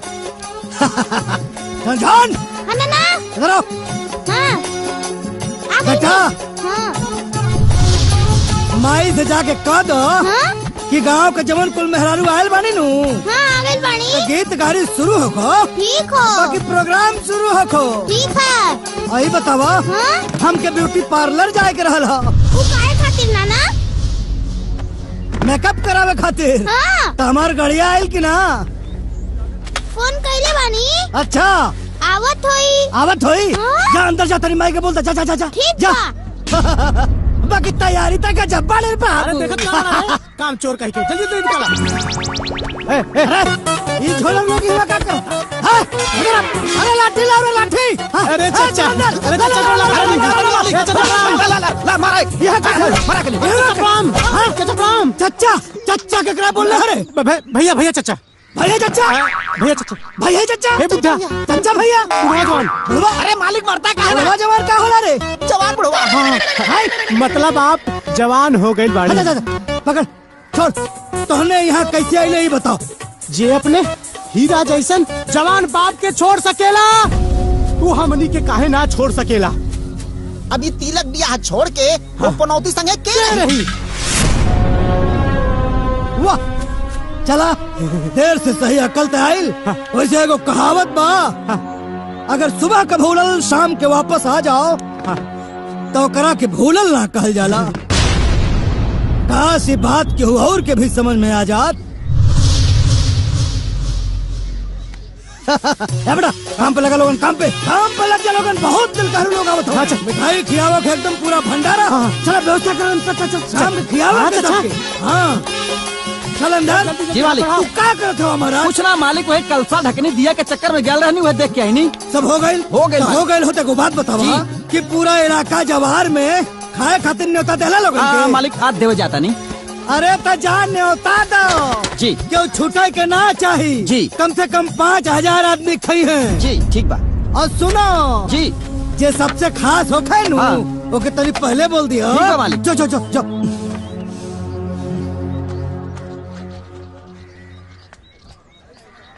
अरे गुड्डू बाबू, आज तिलक में सबहरे खाए के न्योता बा। सबहरे मतलब पूरे परिवार के साथ खाए के बा। काहे कि बाबूजी के तिलक बानू।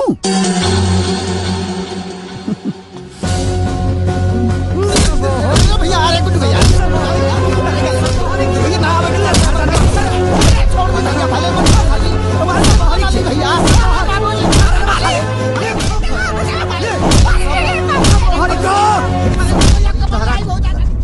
पर्जा पे हाथ मत उठाइया।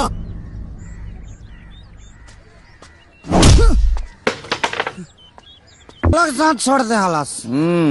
हाँ। सब लोग साथ छोड़ दे हलास। जंग सबके लतियानी। हाँ। आज तोरा के लतिया। हमरा के गाय खातिर लतियावल जाई। अरे तोरा के नहीं यार, दारू के। हाँ, दारू के लतियावल जाए। बहुत बेकार चीज होला दारू। जैसी पेट में गईल बा, नशा चढ़ गईल बा, भूखो लाग गईल बा बहुत जोर से। कहीं बड़ा खाना कहाँ मिले? घरे तो तिलक भोज हो ही रहल बा। प्रसाद भाई, नाम प्रसाद, कमीना प्रसाद बोल लो। अच्छा भले याद दिला दे ली। चल तिलक। हाँ भोज। हाँ। आज तिलक पकड़ के चल। तिलक में ना रखने तो हमारा नाम बदल दिए।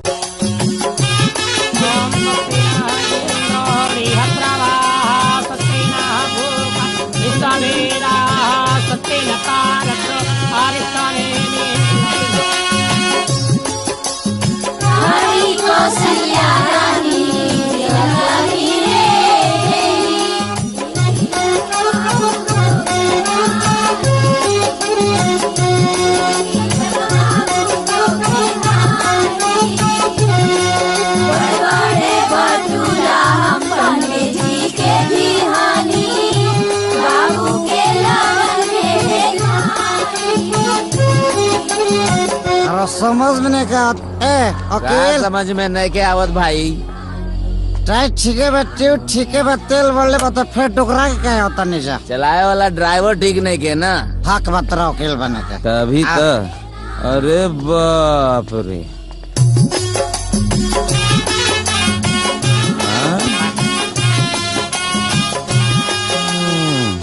दुश्मन्ना करे बाप ने जो काम किया है। हाँ। बाप के नाम को बदनाम किया। हाँ। तो अंदर रोके। हाँ? तेरा पता बा? पता नहीं के तो। अरे हमरा के पता बा। पता बा तो बताओ क्या पता बा? यही कि हमरा के कुछ नहीं के पता बा। रामचंद्र की जय। हाँ भाई पूरी उड़ी का बढ़िया से। हाँ खाना शुरू कर। ठीक है ना? और सुना जितना यहाँ भाई लोग आये बड़ा ना खाना के नहीं बिना खाए कुछ यहाँ मत। ठीक है? तो अंदर रहा। हरा के नेता भजले पढ़ाओ। आगे भजला बीजे भजला ना गए नहीं। क्या हो? ऐसा ना करने की जब अपने कोई वैल्यू ही नहीं है तो जाने का क्या मतलब है ना? ये खाना जो सब लोग खा रहल बनू खुशबू बहुत आ रहल बा, जाई हमू कुछ खा ली का। हुकम पड़े था ना ठीक बा ठीक बा। हो गेल अंतर रहा हाँ सारा झगड़ा के जोड़ के बा के बा ओ के स्माइली बढ़िया दादी दादी मन तक तो जाकर ना अरे एगो केस लड़ रहल बड़ो और दूसरा केस और बुलावे के जरूरत नहीं के। बात ऐसा बना बढ़िया चाहे ना तो प्लान ना रहे लाल किला रहे लेकिन बढ़िया लगा था भाई, प्लानियो अच्छा लगा तो के माल मिले तब तो बढ़िया लगे। ताजमहल रहे कुतुब मीनार रहे सब बनवा देते लेकिन बुढ़िया के चलते सब भइल बा ड्रामा। सब ड्रामा बुढ़िया के वजह से भइल बा। हमर थोड़ा बिकलस काका फेकलस पते नहीं खिया दे नहीं खियावत लगे बिकले बिया कोनो बात ना।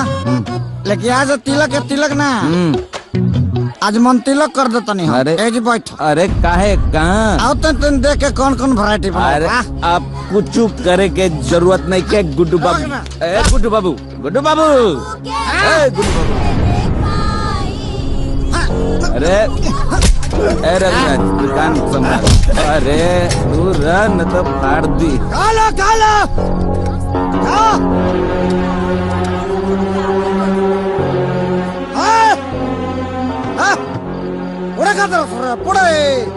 खासा दबा के खासा दोनों चिंता नहीं खे। एक दिन और पूरे खियाबता नहीं के जिया पूरे ये रही पतल ये रही सब्जी ये रही रसगुल्लो ये रही फंक्शन चेंज मिली दानी के सरात के पूरे किया गुड्डू क्या बकवास करत बाड़े? शांत हो जाओ। मुखिया जी लड़बो अगला साल मुखिया जी लड़बो इस तरह के मारा कानून लेके हाथ में घूमो तो नहीं बुझा गुड्डू तू ही का करता रहा? शुभ काम में केहू ऐसन करेला? पंडित चुप एकदम चुप। तो कुंडली बने बा हमार हम बाढ़ में पता भरनी बाढ़ में तरह के सुनामी में ले जाए रात संहारा गया था तेरे। अब इससे बारात ना जाई आरती जाए आरती हटो आरती जाएगा कौन है उधर नहीं उधर क्या शराब पी के बड़े तोरा शराब पीला से मार बिया ना होई। शराब पापी तोरा से बड़ा कमीना ना तकनी। आज से सरकारी आवारा साबित हो गईले। सुन हले से निकाल तोरा छाती पे चढ़ के बारात ले जा हम लेके जाके पापी कहीं के देख लेके सरकारी आवारा हो गया। ऑर्डर और आज के बाद है बॉर्डर क्रॉस कैला तो टांग काट ले। तो इतार पाकिस्तान के बॉर्डर है का जाइए सर्जिकल स्ट्राइक का दबना तू तो जाइबे कर बस साथ में तार मोहल्ला लेके जाना हमारे साथ लेके जाना गलत हो जाई। ए कानून साथ में कोई नहीं बोलेगा। चलो ए जाना हट अरे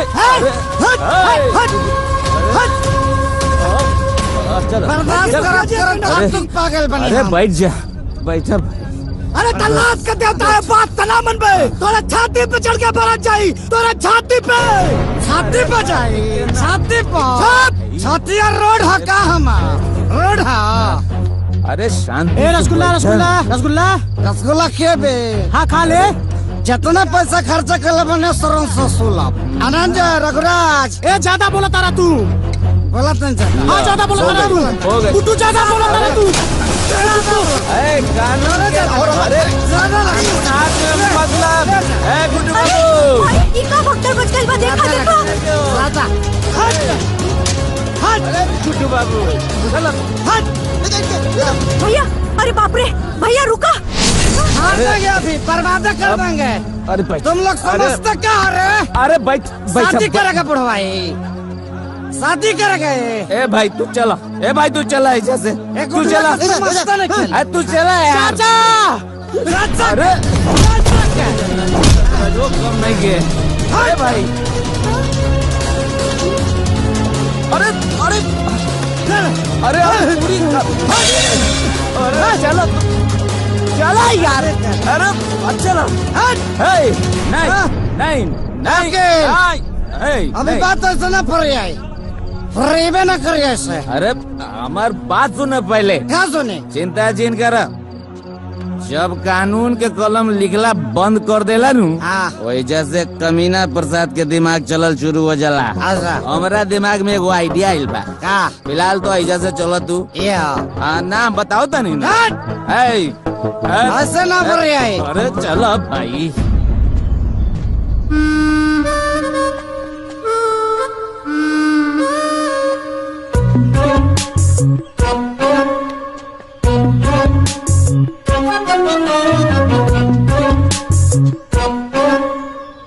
आओ आओ, ईटा संभालो ईटा।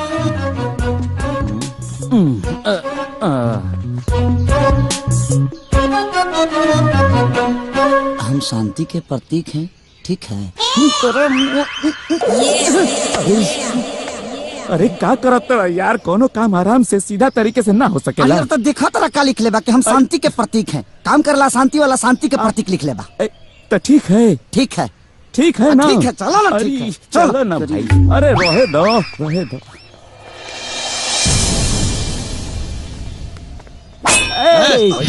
एक मिनट, खतरा मल जी से फोन पे बात भइल रहे, बोला कि कमीना प्रसाद जी आयल बड़े। जा जा।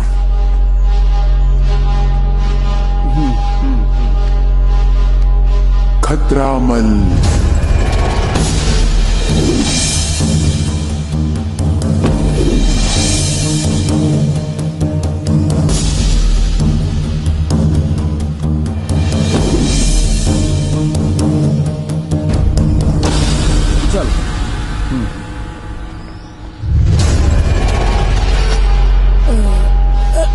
जी आदाब। आदाब आदाब आदाब। कहाँ बोला? हम जो फोन कैले रहनी नु, हाँ, जो ना क्लाइंट के बारे में, हाँ, वो क्लाइंट के बेटा ये बड़े। क्लाइंट के बेटा? जी जी जी। काम हो जाये। कहाँ फंसा दिले यार? जौन आदमी के खैला के अलावा कुछ कामे ना हुई। इमोटर मिस दौड़लो जाइए। अरे भाई, मोट समझ के कमजोर न समझा, बुझला? काम में दम और सफेदी चमाचम। खतरा मल ना है मार। हमके देख के बड़े बड़े जन के मल निकल जाला। बोला कि काटे बाके के, चीरे बाके के, फाड़े बाके के, मारे बाके के, हुड़े बाके। चुप चुप चुप चुप चुप, शांति। क्लाइंट का मूड थोड़ा डिस्टर्ब है। हाँ हाँ हाँ। वो हमार बाबूजी हुआ।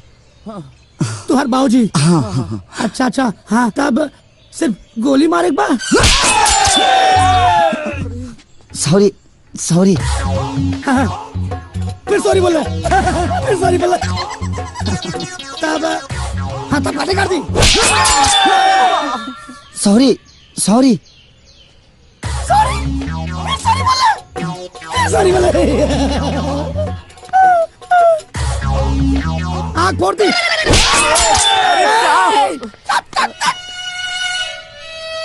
समझा समझा समझा, कैसे समझाई? हम गुंडा हम क्या बोले था? क्लाइंट के मुंह समझा। फिर सॉरी।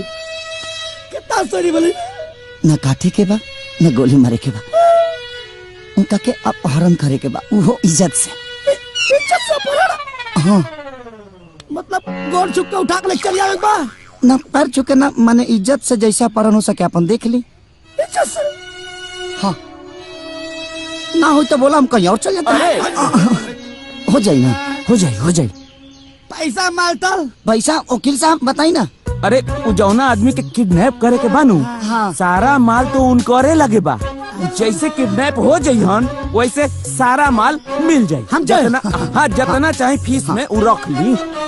मतलब पूरा माल हमसे मिल जाये? हाँ, सब सब सब सब। हाँ हाँ हाँ। ठीक बात। चलता नहीं। लेकिन इतना छोट काम खातिर इतना बड़ा गुंडा खतरा मल के हो जाए ना, पक्का ना? चलता नहीं। हाँ, मैंने काम हो जाए के चाहिए। हाँ, आदाब बैठ। खतरा मल।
किडनैप करे खातिर हमके भेजले हैं। गुड्डू गुड्डू नमस्ते नमस्ते नमस्ते खुश रहा। नमस्ते प्रणाम करतानी जी। नमस्ते। खूब खुश रह। तोरा बहिन के सुहाग भगवान अजर अमर राखस। खूब खुश रह। अब और कितना एहसान करम लो हमरा ऊपर। कपड़ा लत्ता गहना गुड़िया यहाँ तक के शादी के सारा खर्चा रो लगन उठाओ तनी। आखिरकार एकर हम भाई नु हई, हमरो कोनो फर्ज होला। अरे बेटा एगो बात बताओ, अब भगवान इतना धन देले बड़े तो खर्च तो होखबे करी। ए मास्टर काका, हाँ फाइल नोटिस कोर्ट से आइल बा। Notice?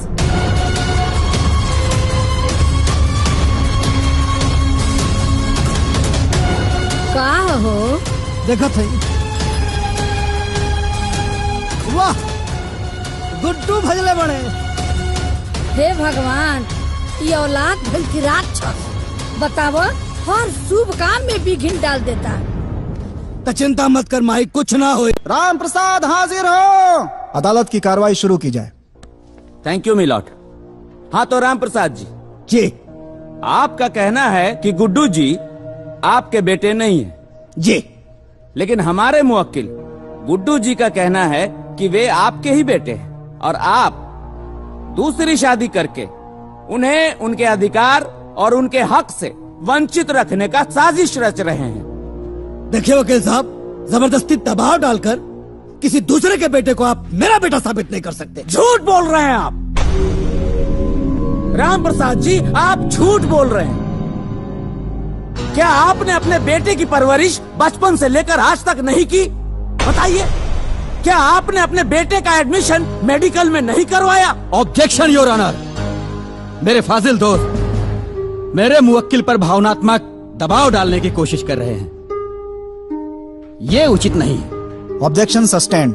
Thank you milord. Milord, अगर गुड्डू जी राम प्रसाद जी के बेटे हैं तो क्या कोई सबूत है, कोई गवाह है? अजीब विडंबना है मिलॉर्ड। जरा सोचिए कि आज एक बेटे को खुद को बेटा साबित करने के लिए बेटा होने का सबूत और गवाह पेश करना पड़ेगा। मिलॉर्ड, अदालत सबूत और गवाहों के आधार पर चलती है। मेरे फाजिल दोस्त को ये बात पता होगी, वरना कोई भी बेटा किसी को भी अपना बाप कह देगा। मेरी अदालत से गुजारिश है कि ये झूठी मनगढ़ंत कहानी को ना सुनते हुए इस केस को डिसमिस किया जाए और इस फर्जी बेटे का दावा करने वाले लड़के को जालसाजी के लिए उचित सजा दी जाए। क्या प्रार्थी के पास कोई सबूत या गवाह है? है, गवाह है मिलॉर्ड। एक नहीं 3 गवाह हैं और मैं अदालत से गुजारिश करूंगा कि हमें उन तीनों गवाहों को पेश करने की इजाजत दी जाए। उन्हें पेश किया जाए।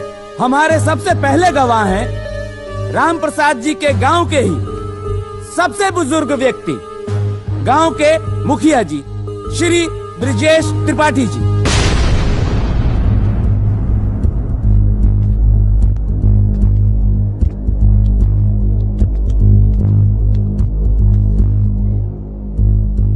हुजूर, मैं उस खुशी के समय को कैसे भूल सकता हूं जिस दिन गुड्डू का जन्म हुआ था। उस दिन राम प्रसाद जी फूले नहीं समा रहे थे। मारे खुशी के इन्होंने मुझे ठूस ठूस के लड्डू खिलाया था, वो भी शुद्ध देसी घी के। Any question please? Yes milord. मुखिया जी, क्या मैं जान सकता हूं कि उस लड्डू का साइज क्या था?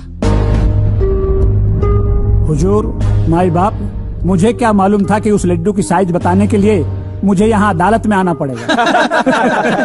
Silence, silence. अगला गवाह पेश किया जाए। पंडित जी, जज साहब को जरा ये बताएं कि जब गुड्डू जी का जन्म हुआ था तो उस समय आपने क्या क्या किया था? जनाब, हम पूरे गांव का जन्म पत्री हम ही बनाते हैं। वैसे वो सौभाग्यशाली ब्राह्मण हम ही हैं जो राम प्रसाद जी के कहने पर गुड्डू बाबू का जन्म पत्री बनाए थे। और राम प्रसाद जी हमको बहुत इनाम दिए थे साहब। 51 रुपया नगद और 1 जोड़ा धोती हमको इनाम में दिए थे।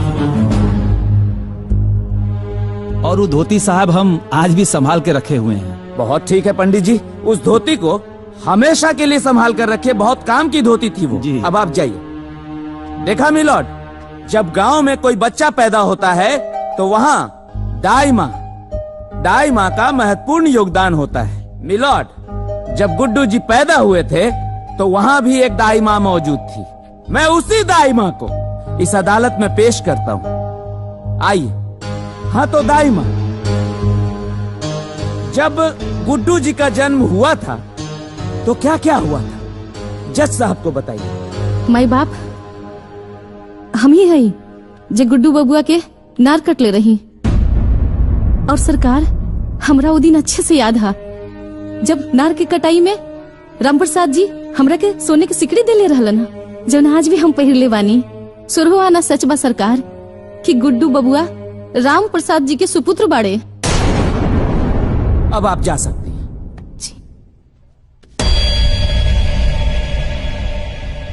जज साहब, मैं भी इस अदालत से कुछ कहना चाहता हूँ।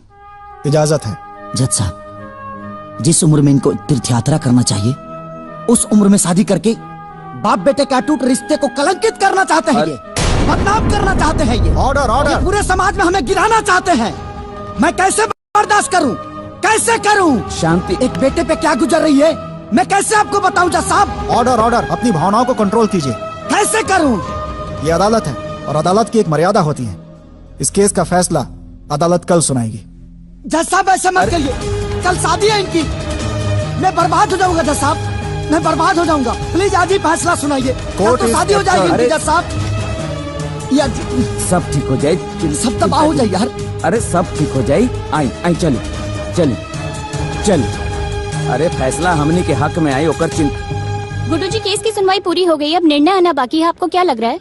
देखिए, मैं सत्य के साथ हूँ जी। और भगवान कृष्ण ने गीता में कहा है जी, सत्य परेशान हो सकता है जी, पर पराजित नहीं। बेटा तो बेटा होता है। हर बाप अपने बेटे के अंदर राम और श्रवण कुमार की छवि देखना चाहता है। लेकिन वो आपके बाप है, रिश्ते भी कुछ मायने रखते हैं। देखिए, एक बाप बेटा के साथ साथ ये एक हक की लड़ाई है और सत्य की लड़ाई है। और मुझे पता है कि मेरे साथ भगवान है और कमीना प्रसाद। जिस बेटे की परवरिश के लिए, उसकी खुशियों के लिए आपने अपना सब कुछ लुटा दिया, उसी बेटे ने आज आपको कोर्ट तक घसीटा। आपको कैसा महसूस हो रहा है?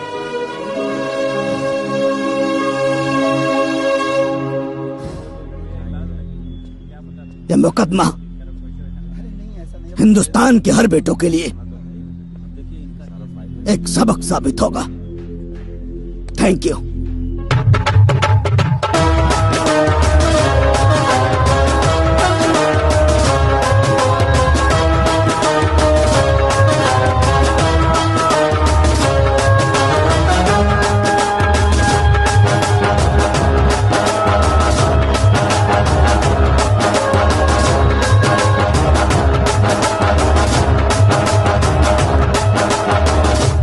प्रणाम।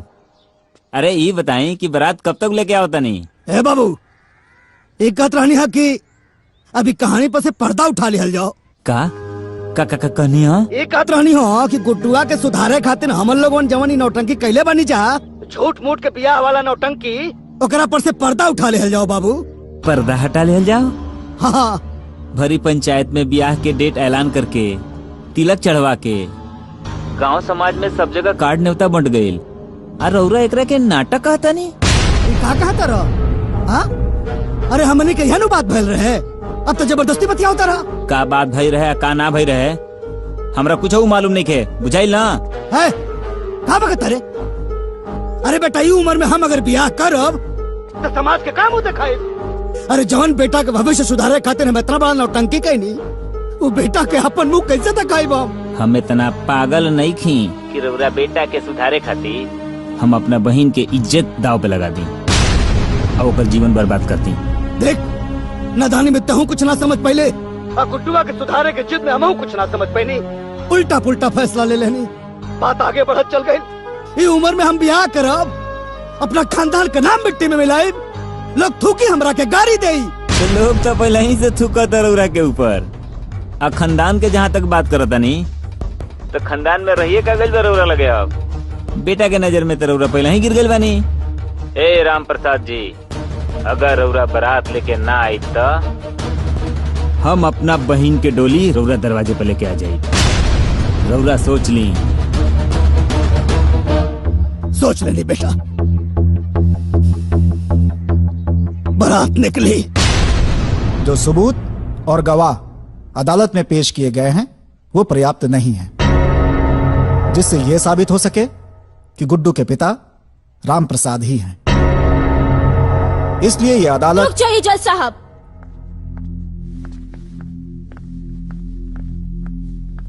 गुड्डू की वोटर आईडी आ चुकी है। वोटर आईडी ये दे दीजिए।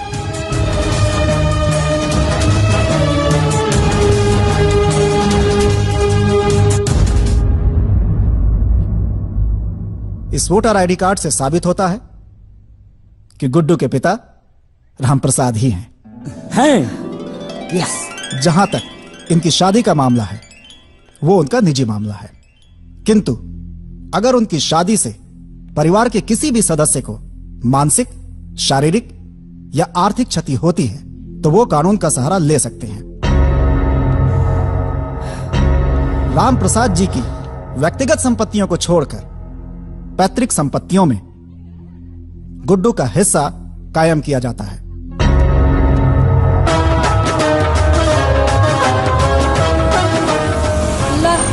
आ गई। बंद कर, बंद कर।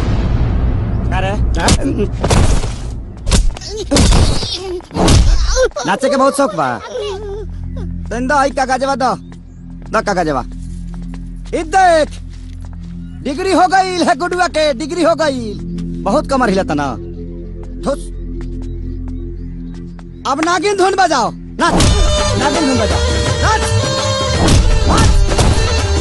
नागिन डांस कर। बंद कर। नाच बिना साउंड का नाच।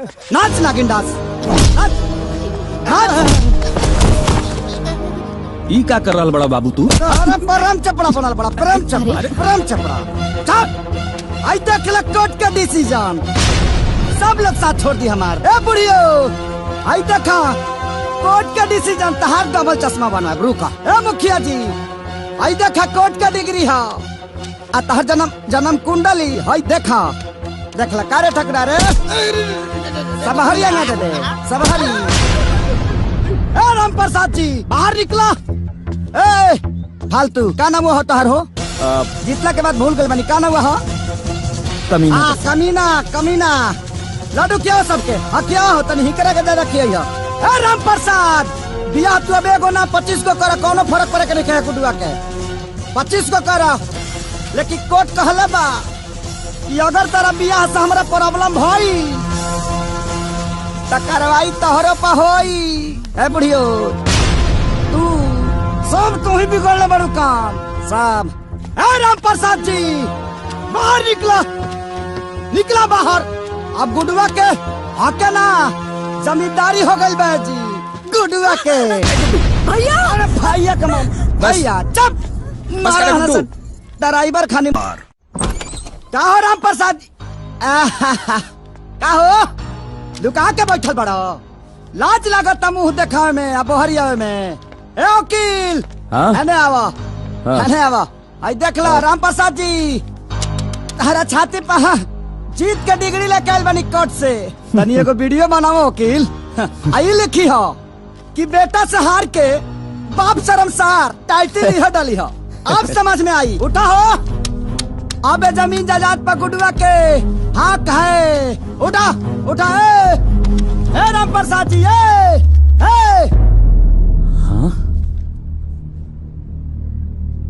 भाऊजी भाऊजी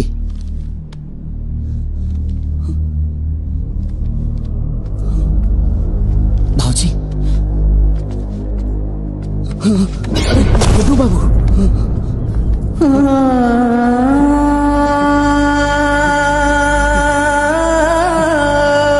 बाबू ए हमार बाबू बाबू बाबू का रे गुडुआ आखिर ते हमरा बेटा के खाइए गईले। अरे बाबू हम न जानत रही कि बड़ होके इतना नालायक बेटा निकलवा, न तो तार नार की जगह तार गला काट देती। बाबू बाबू उठाना। वाह भाई वाह का जमाना आ गया बा। एक ही बाप ये अपना बेटा के जितावे खातिर हमनी के कोर्ट में गवाही देवे खातिर भेजले रहल और एक ही इदारा एक बेटा जे अपने बाप के मुआ देलस। हे भगवान का जमाना आ गया बा। तोहरा जैसा नालायक औलाद के देख के बेटा आज हमरा विश्वास हो गई। पंचांग कुंडली ग्रह नक्षत्र अरे ये सब झूठ बा बेटा। तो के अपने जीत पे बहुत घमंड रहला ना गुड्डू। ला आज तो जीत गईला। हमार बाबूजी हार गईला।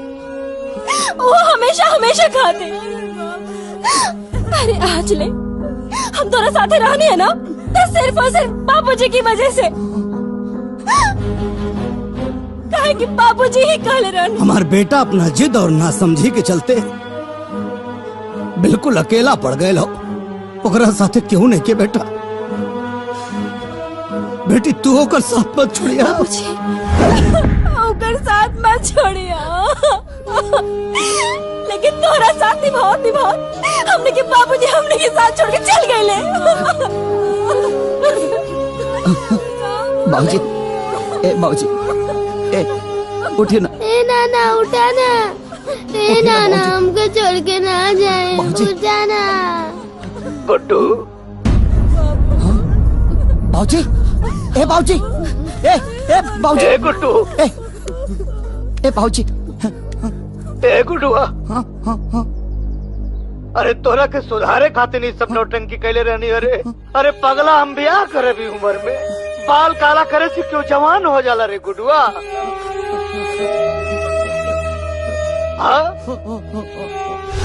ए बेटा तोरे लापरवाही से ना हम बहुत परेशान हो गए रेडी। हमके लागल कि तोर भविष्य खराब हो जाए। ए ना थे कुल नौटंकी कहनी अरे बेटा। तो हर माही जब दुनिया छोड़ के जात रहनी है ना तो हमारा से को बचन ले ले रहनी है कि गुडुआ के बहुत बड़ा डॉक्टर बनैया।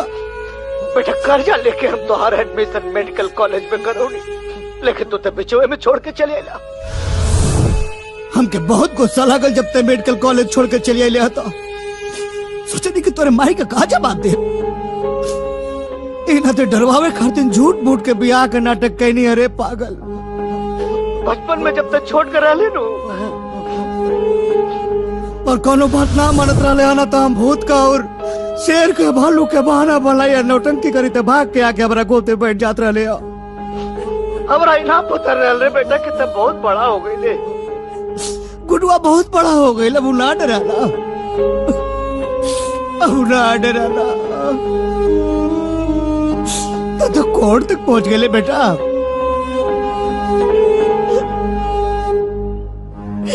तो कोर्ट तक पहुंच गए रे। यो ना सोचले कि जमाना का कहीं हम तो अपना नौटंकी में फंस गए रे बेटा। अपराध हो गए रे बेटा, हम अपना नौटंकी में फंस गए थे।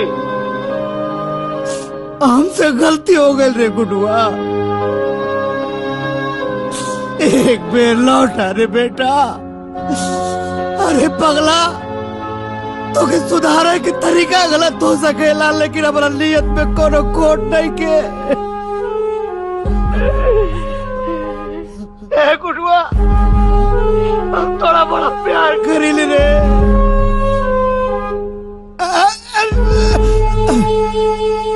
गुडुआ, ए गुड्डू, ए बाबू बहुत घबराहट हो रहा बा।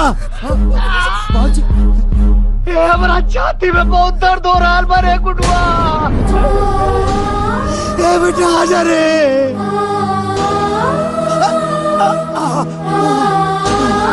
ना भगवान, ना प्रभु, ऐसा मत करिया। हमारा लड़का के आ जाए तो बाबा। ए भोले बाबा, ए गुड्डू, गुड्डुआ रे। बाबूजी, गुड्डू, ए बेटा, हमार गुड्डुआ, ए गुड्डू, गुड्डू आ गई, हमार गुड्डुआ आ गई। गुड्डू, गुड्डू, गुड्डू, गुड्डू, गुड्डुआ रे।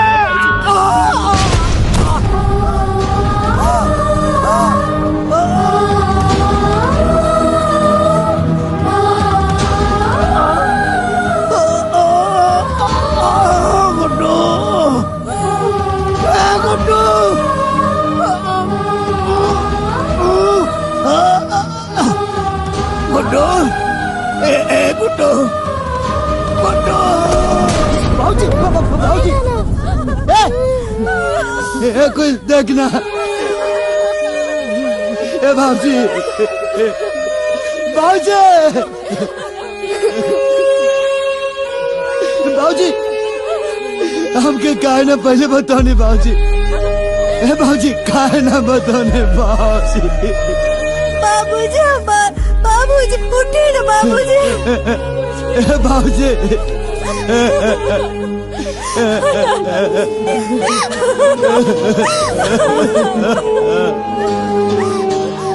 मुखिया जी देखिए ना। बेटा धीरज रखो, बेटा धीरज रखो, शांत हो जाओ मुखिया जी। शांत हो जाओ बेटा।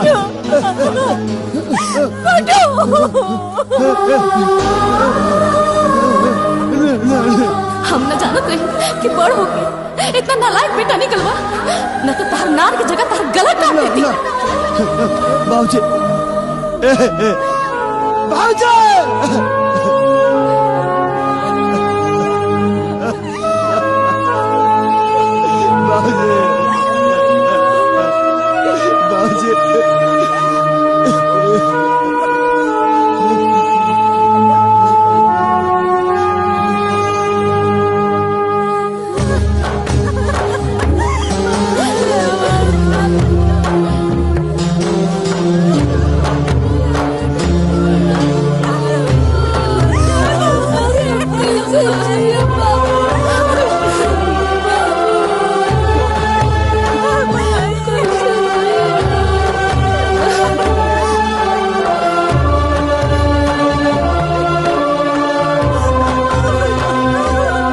बाबू चलिए, चलिए गुड्डुआ, देखना बाबूजी की, देखना।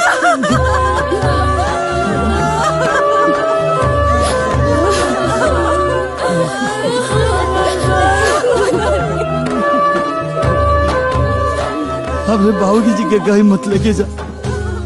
हमारे भाऊजी यही जी रही है।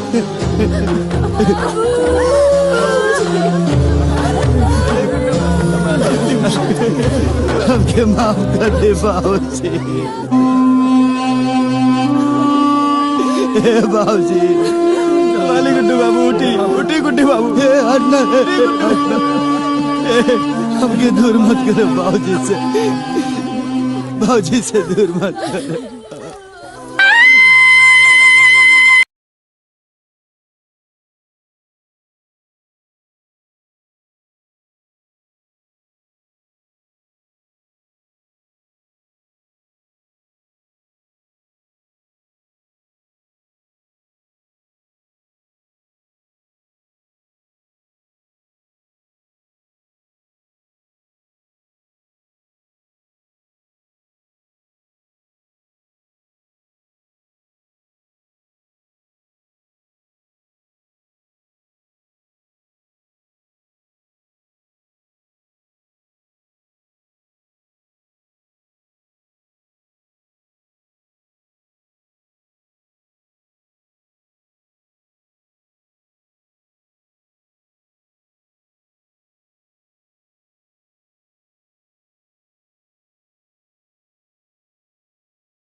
आज हमरा समझ में आई कि माई बाबू ऊ अनमोल संपत्ति होला चौना के बराबरी दुनिया के कौनो दौलत संपत्ति नहीं कर सकत। हम तो अपना नासमझी के सजा पा लेनी, लेकिन तू लो ऐसा मत करिया।